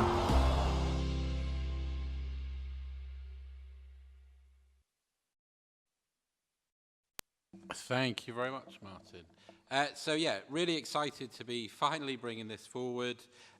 We first put out a draft of the Swindon plan back in December, and then we went out for our big Let's Talk Swindon engagement event through January and a bit of February. And I'm really pleased to say that the plan has changed quite significantly because of that engagement exercise that we carried out. At the time, I said I'd have been disappointed if we were bringing it back as the same document, and I'm really pleased that we're not. Obviously, the front and centre change is the change in wording to the missions. So we've moved to have now build a better Swindon, build a fairer Swindon, and build a greener Swindon. There's a much more significant part in the plan for mental health provision, which is something that has come directly out of the conversations that we've had with residents. And there's also been quite a lot of change on that wheel on the Build a Greener Swindon mission. So lots there that we can show that the engagement process has been really valuable to us, and it's been really useful to make sure that the plans are as good as they can be for us and really talk to the residents of Swindon. I think the other thing that's really important is not only are we bringing forward these plans in terms of the missions and what we want to do, we're bringing forward a really comprehensive delivery plan which sets out exactly what we're going to do behind this, and that's going to be the bit that people can hold us to account on. It's really important that people do see what we're trying to do and they can see the impact of those missions that we bring forward. So I'm very pleased to bring this forward to Cabinet. So the recommendations are that we approve the plan, we approve the changes of the council missions, and then that we approve a name change of the policy and development and scrutiny committees in line with those new mission names. So looking for a seconder. Thank you very much, Councillor Bushell. And are there any questions from the Cabinet at this point? I'm not hugely surprised to see that there's not. We have talked about it quite a lot over the last few months. Are there any questions from our Highworth Ward councillors? In that case, let's move to the vote. Are people happy to approve the recommendations as set out in the report? Aye. Excellent. Thank you very much. That is carried. So we will be bringing that back to full council next week for it to be properly approved. So if we now move on to item number 7, the budget management update, I'm going to hand over to poor Councillor Small, who is taking the brunt of this meeting. Thank you, Chair. The report outlines the position of the budget for the start of the financial year till May, to the end of May, which says that at the moment we are predicting a possible £5.9 million overspend by the end of the financial year. Of course, work will be done, as always, to bring that down, and if we're successful like we were at the end of last financial year, we will come in just within budget. The things to point out within the report, Chair, in particular, is that there are pressures within the Children's Services Directorate of around about an overspend of 3 million. This has been due largely to the increase in children in residential care, which fluctuates, and we have to do it on demand rather than be able to regulate the service. The Disability Children's Service is also experiencing a £1 million pressure, and also the Positive Future Services continues to have additional pressures of about 1.1 million. Early years intervention has a forecasted pressure of 91,000, and the Education, Inclusion and Skills forecast of about a 23,000 cost pressure. In adult services, the pressure is at the moment about 1.2 million. This has been due to care package pressures of around about 3 million, but that has been offset by issues which are covered in 357 to 3513 of the report. The other things that we have been able to make to mitigate some of the pressures has been the funding to the in health of 600,000, which it continues to make. This is because of money we get from the health service, so we've been able to get some benefit from that. Other pressures that they're receiving, as you'll see in the street smart services, of about 1.3 million, which contributes overall to cost pressures within the inclusive economy and sustainability area of 1.8 million. The waste collection service has an overspend or predicted pressure of 900,000. 400,000 of that is from last year's not savings plan, not being delivered, and which was carried forward. There's also a prediction of a non-achievement within the savings around about 350,000. This is due to two reasons. One of them is the low cost of the recyclates. The price we're getting at the moment hasn't gone up, or wasn't the price which originally that we were hoping to get for them. This is done on a market values.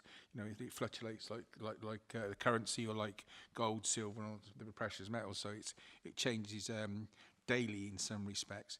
There's also the fact that the baler, which was hoping would have been in a long time ago, was delayed to errors not on our part, which won't be in until basically probably the beginning of the autumn at the earliest, and that therefore has pressure on to our budget, because what happens is things that are recycled go in as mixed recycled instead of being split, and therefore they give us then greater value on their return. The other things that we got is there is the slippage in prices for the Lydiard House Hotel, which occupancy hasn't been as great as we were predicting, though officers are giving us a assurance that that is starting to pick up. So I say to anybody that's in the room or anyone that's online, if you've got someone that's coming to visit Swindon and needs a hotel, can I recommend Lydiard House Hotel as their first choice? There is also risk, the 500,000 from the pressure slippage due to the transfer of devolving services to the parishes. The other areas to identify within the report, Chair, is the saving tracker suggests that we will achieve 92% of savings has been achieved, and that delivers 18 million so far. Onto the dedicated schools budget, you'll see that there is an increased pressure on the dedicated schools budget this year to end of May of 4.8 million, bringing that total down to the dedicated school budget of being in debt to 13.2 million. The continue to try to look at ways of reversing this, and this is going to be like a ship at sea. The first you've got to put the brakes on, then you've got to turn the wheel. Then it'll take a long time to turn, and then to get going. And some of the money that we received, government funding to achieve that, we had £1 million, is being looked at trying to turn around this particular budget. The good thing is that most local authorities, there are very few local authorities that are not, or local education authorities that are not suffering the same thing with the dedicated schools budgets. And whilst this could put a 13.2 million cost pressure onto the council overnight, there are a lot of councils who would go bankrupt if the government insisted that the money was found. So at the moment it's a paper concern rather than a physical concern, but that could change if the government decided to say you've got to put your books in order. But I said because of the impact it would have on every local education authority in the country, I can't see that being an issue that they're going to push. Moving on to the housing revenue account here. There is an overspend of 1.9 million, made up basically of two large areas.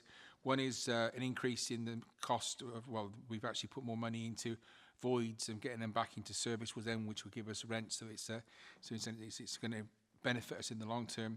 But also rising prices for repairs, which is around about 800,000, has increased the budget in that particular area.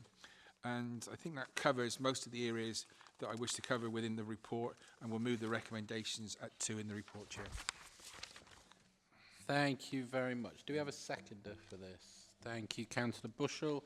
Any questions from the Cabinet? Councillor Bushell.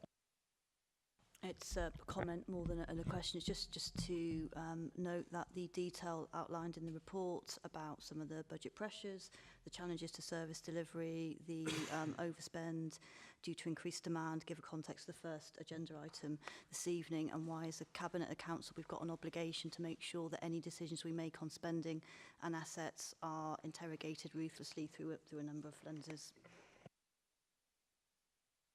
Definitely. Any further questions from our councillor colleagues?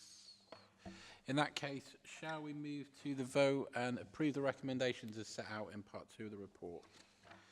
Thank you very much. That looks unanimous. So we now move on to item number 8, the Capital Monitoring Outturn 2023-24 report. Again, down to Councillor Small. Thank you, Chair. If we turn to the report, and just one before I start, there is one correction to need, and I must get the right page on this one. He says, no, it's the next report on that one, sorry. Is that if you look at this, this outlines the outturn for 23-24 of the capital programme. But if, in particular, there are some amendments also to the current programme, which starts at 3.8, which is largely for the consideration of the Cabinet this evening. This includes Oakfield for the capital receipt so we're swapping it from a capital receipt to a borrowing to pay for that particular one. That's the major change. There is also 382, sorry, 408,000 from the National Ostrich for the Half Hydro. That's to be considered this evening as part of the Half Hydro. The Spring Gardens, there's additional 5k to be transferred there. The biodiversity enhancement funded by 106 is covered at 8.4, and there's some 106 money to be transferred to use of Morden Sporting Hub. Finally, there is also some 77k for 106 money for the 20 mile an hour around Union Square, which was being changed as well, Chair. And the only other ones are at 3.88 and 3.89, and these consider the replacement for the library vehicle, which is going to be an insurance. I was going to say insurance job, sounds the wrong thing, but the insurance will be paying for that. And the other one is the grant allocation of 463,000 from the government. That's the report, and I move the recommendations, Chair. Thank you very much. Do we have a seconder for this? Councillor Bushell, thank you very much. And any questions for Councillor Small? Just to say very quickly that I welcome some of those capital funding programmes, not least at 3.87, the amazing work that has gone on at Morden Sports Hub. So obviously it's a piece of work that's come from a number of partner organisations. So it's the council, Swindon North Central Parish Council, whatever. You keep changing the names of these things. And then Sports England and a number of other sporting bodies and sports clubs in the town. It's a really, really impressive development for the town, and looking forward to people using it. Hopefully there should be many thousands of people using that over the next few years, and it will make a real difference to the people of Swindon. So well done on that. Any further questions for Councillor Small on this? In that case, are we happy to approve the recommendations as set out at point 2? I will take that as a yes unanimously. Thank you very much. And we move on to item number 9, the Treasury Management Performance Report 2023-24. Again, for Councillor Small. Thank you, Chair. This outlines the basically the council's management of money over the financial year. It includes how we borrow, how we invest. What we have is that the council a lot of times will have, say, for example, more money than it needs to pay for services at the present time. One of the prime examples is that those April, May time, you could have people that still pay their council tax once a year or twice a year. So there's a large amount of money that comes in which isn't used because it's based, based over the whole 12 months. So that gets invested. You may have money that we've had from a capital receipt, which isn't going to be used for a particular item until later on. So that money is then invested by, in either short-term or long-term investment for the period required. And this report outlines all the activity. It also identifies where we get our loans from and where we're sort of what we've had to borrow. And the report also, if you look at 3.4, there's a total of 17 million in new long-term borrowing was undertaken in 23 and 4. This compares with the other. Some of those are mature, where loans have matured. Some of that is due to the fact of new borrowing for new projects. Can I bring to the Cabinet's attention at 3.5 in the report, where it says in the second line maturing in June 2024, that should have been maturing in May 24. I looked to the officer at the back to make sure I've got that right. Yes, right. That's the correction for that. That's the one correction that needs to be done. You will also see at Appendix 1 that the portfolio of the Treasury portfolio, which is where our investments, short-term, as I said, long-term, the borrowing, the PFI. You'll see also in Table 3 on page 140 our Public Works Loan Board rates and borrowing. And then if you turn to Appendix 1, page on 143, the Treasury portfolio, that lists all the investments and during the last 12 months and who we've invested with. As you know, the Council took a position to try and make sure that all our investments are within what we would consider to be acceptable, shall we say morally acceptable banking institutions. And that, I think, covers most of the report, Chair, that I want to cover, and I move the recommendations. Thank you very much. Do we have a second, Councillor Bushell? So I just wanted to ask a question on that last point that you were making. So obviously we brought forward that bit of policy, and then the previous government then brought forward some legislation that said that we weren't able to do that. Is this something that we care passionately about, that we should be lobbying the incoming government on? I think it's useful that the council should have. I understand why the previous government put some, because it became ultra political, and I think there are some places that you would not want to invest, which are cross-party in the sense that would be acceptable as undesirable regimes. I mean, I don't think any of us, even if you could do it at the present time, would want to invest in Russia, anything to do with the Russian state. And I'm sure you'd get cross-party support and the whole of Swindon support on that particular decision. But technically we are, unless I know there's a bar nationally on those things, but we would not be able to make that decision. And so whilst I understand the ultra-political stances can have a detrimental effect, there are some that I think they're morally wrong to be investing with, and we should have that judgment on behalf of the people of Swindon to make that judgment. So yes, I don't think it's an urgent thing, but something that I would like to see reversed sometime in the future. Thank you, Councillor Small. Any further questions from anyone? Councillor Weisinger. Thank you, Leader. In relation to what Councillor Small said about, obviously, investments, etc., in other organisations, that was something that both Councillor Small and myself discussed at Audit Committee, and an audit was done and everything was done by the Treasury Management team, so obviously we're all pleased about that. It's just a real personal question, actually, to Councillor Small. Is he actually now enjoying the role as Cabinet Member for Finance as opposed to the Shadow Member of Cabinet Member for Finance over the last so many years, and the challenges that it takes, and the challenges he has to do things?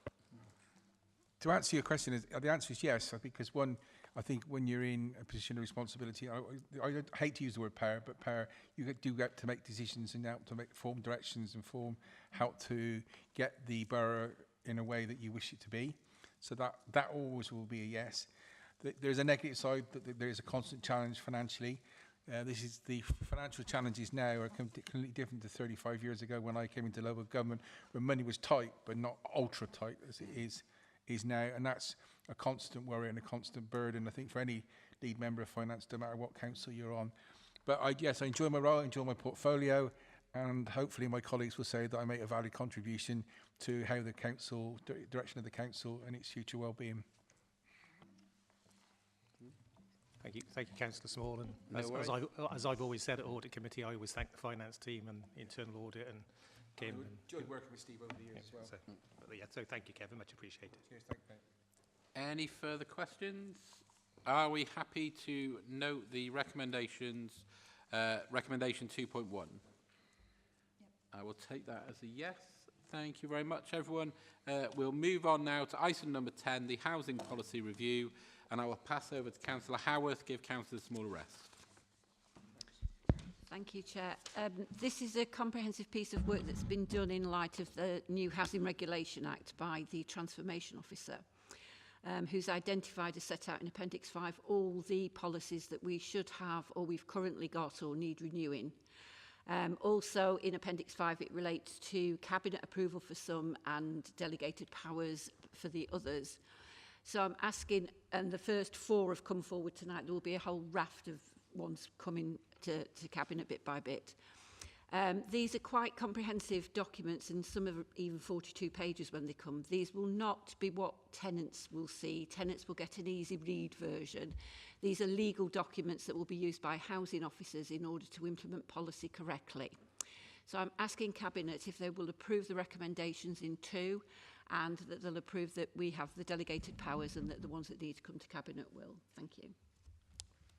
Excellent. Thank you, Councillor Howarth. Do we have a seconder for that? Thank you, Councillor Dixon.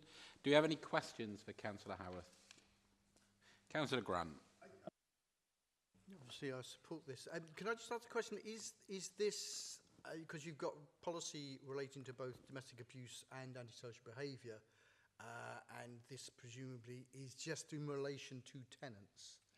Because, and I would just like to ask if, when you know, as you take this forward, would it be possible, if you haven't already, to tie in with officers from the Community Safety Partnership team who have the wider domestic abuse and antisocial behaviour strategies that have been approved by Cabinet? Yep. Can I just say that as part of the consultation that's taking place, it has gone through Community Safety Partnership as well. Councillor Bushell. Essentially to welcome the policies. I think we would probably all agree that we've still got some work to do as a council in ensuring that our tenants get the service they deserve and need from us as a landlord. And I know yourself and colleagues in housing have been doing a huge amount of work over the last year to try and turn that around, and these policies I think are a really important first step in sort of rebuilding some of that trust between tenants and us as a landlord. And I'm particularly welcoming the new antisocial behaviour policy. As a ward councillor, a huge amount of casework, as you know, is around ASB, so I think this is a really important first step. Any further questions? Oh, Councillor Gardner. Thank you. Referring to Appendix 5, the broader list of policies, I note that the, where is it? Pet policy is delegated authority. So it is a particular one that I think would be great under the more recent Dangerous Dogs Act changes that have come in. As a councillor that was bitten by an XL bully from a resident of ours only earlier this year, I definitely found that there's some possible gaps in, one, the way our tenants are aware of actually what the rules are, not just obviously dangerous dogs, but also the actual number of pets that they're allowed, because the policy says one thing, and it seems evident in the conversations I've had that residents know nothing of it. So that was one definitely that would be good. And so I guess the question is, delegated authorities, what does that mean? Thank you. Delegated authority is that it will go out to various tenant groups and other agencies that's involved, but it means that it'll be between legal, myself, and the Director of Housing rather than it come to Cabinet. That's what delegated powers mean. Yeah. Did you want? Sorry. Thank you. Thank you, Chair. There is 9.4, the Council will log all reports of ASB and any referrals to statutory bodies. Does that include the police? Because I attend police commissioners' meeting and they say we don't get enough reports. Yes, it does. We've got a new system called, correct me if I'm wrong, Andrew, React, and the police have access to that. So when we log it, the police have access to it. Thank you. Any further questions, anyone? Are we happy to note the recommendations 2.1 and 2.2? Excellent, thank you very much. If we now move on to item number 11, the Swindon Arts and Cultural Strategy, and I'll hand over to Councillor Strinkowski. Thank you, Leader. Wow. So the strategy is the outcome of about a year's worth of work. that was funded by a generous grant from the Arts Council. A consultant has been working across the cultural sector in Swindon to put the strategy together, and the process that we undertook was very collaborative and very inclusive. I think in the report it says that we consulted 71 individuals across 37 organizations. I'm sure it was more than 71, but 71 is the ones Richard officially had meetings with. We held 6 workshops with art organizations and practitioners from across the board, across town, across modalities, across types of organization, right, with a charitable or professional or educational, including having a dedicated session for young creatives and one for the community groups, such as the Friends of the Museum and Art Swindon, Friends of Lydiard, Friends of STEAM, and so on, and others. The plan that has come out, therefore, is an amalgamation of the ambitions and needs of the cultural sector in Swindon, as opposed to a tops-down government, local government plan to do anything to the town. It's a very ambitious program of events that will use the council's convening powers to connect and facilitate Swindon's existing deep and vibrant and broad reserves of artistic talent in order to empower them to essentially deliver these events substantially themselves.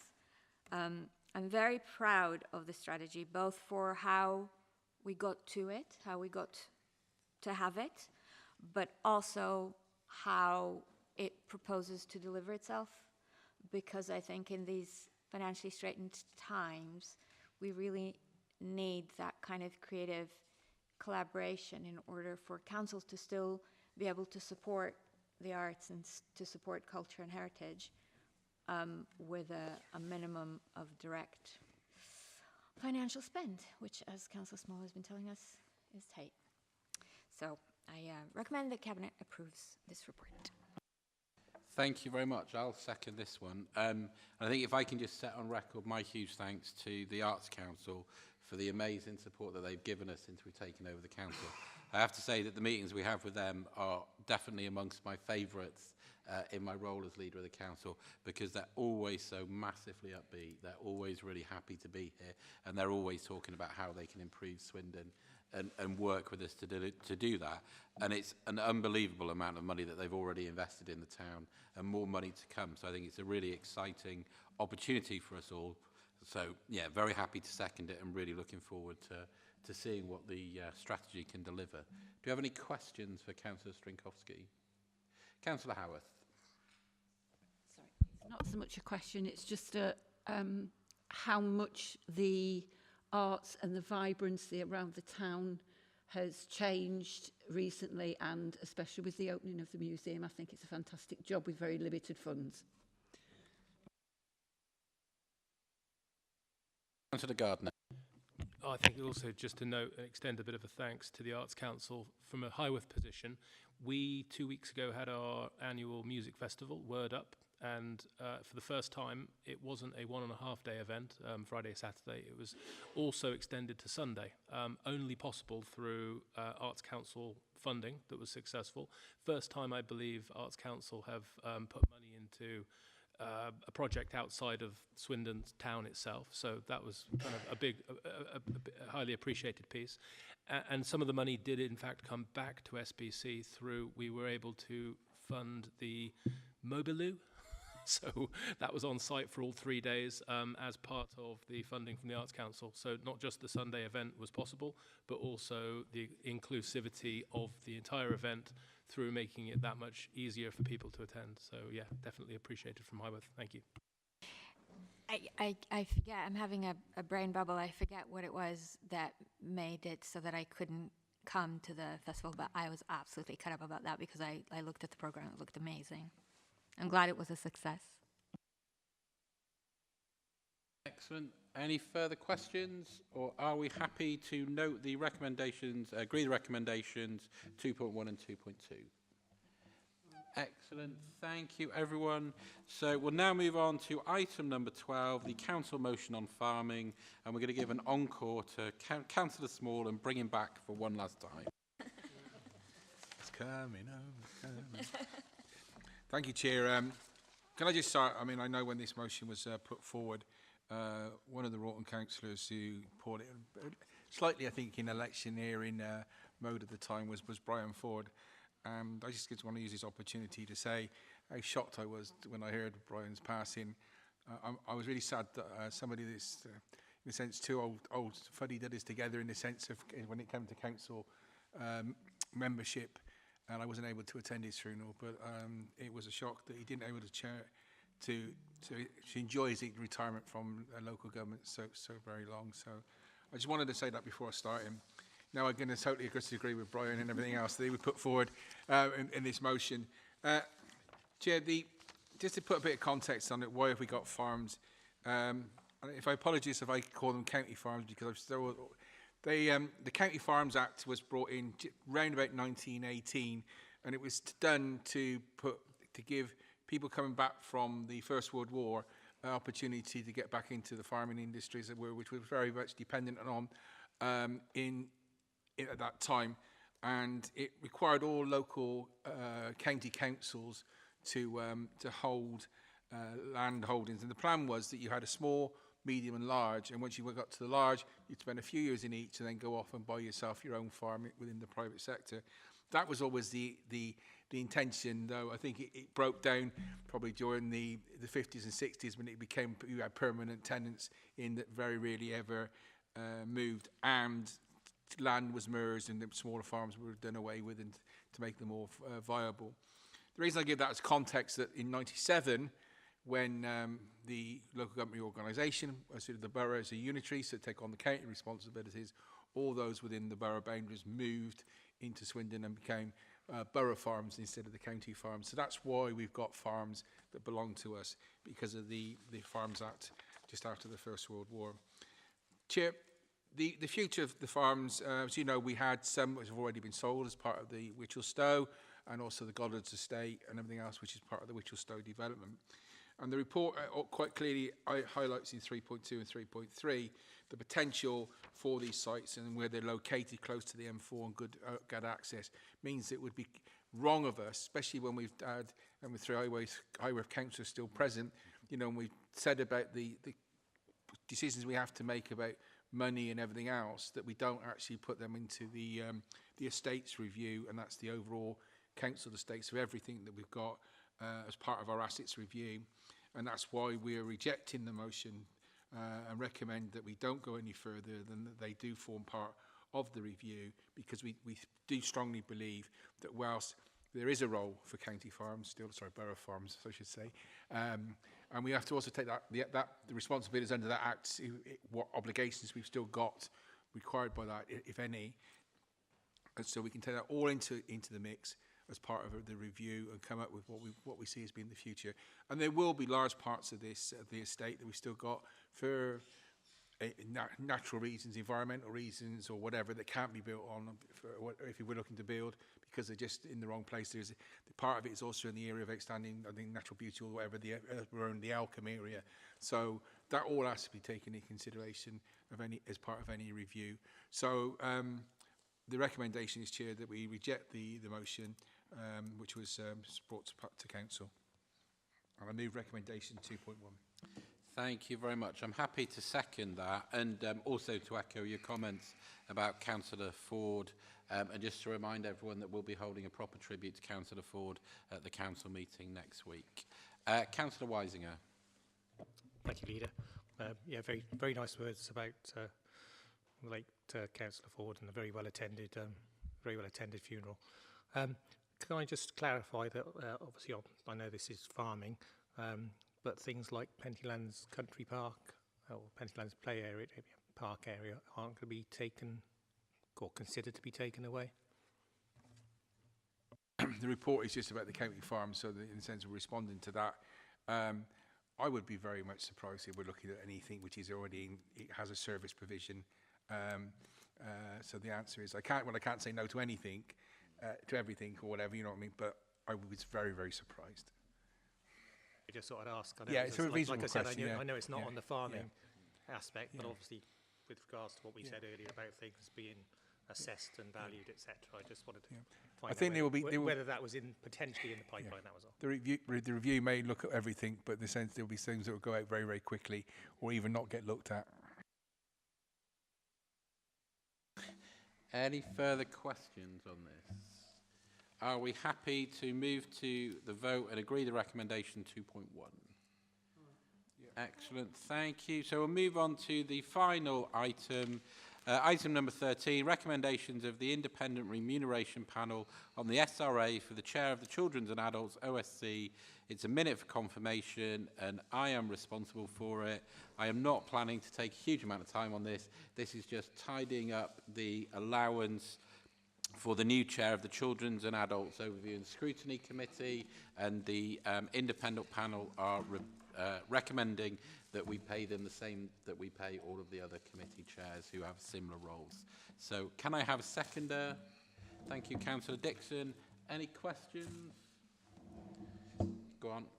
Just to comment that really welcome bringing back that committee, as it was, you know, it's been one of the things that we need to do to provide more scrutiny on both of those services. So welcome that.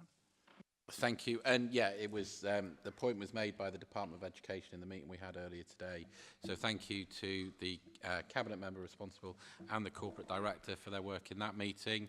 So yeah, very pleased with the progress that we're making in that area. And you're right, bringing back this committee is the right thing for us to do and should support our scrutiny in this area.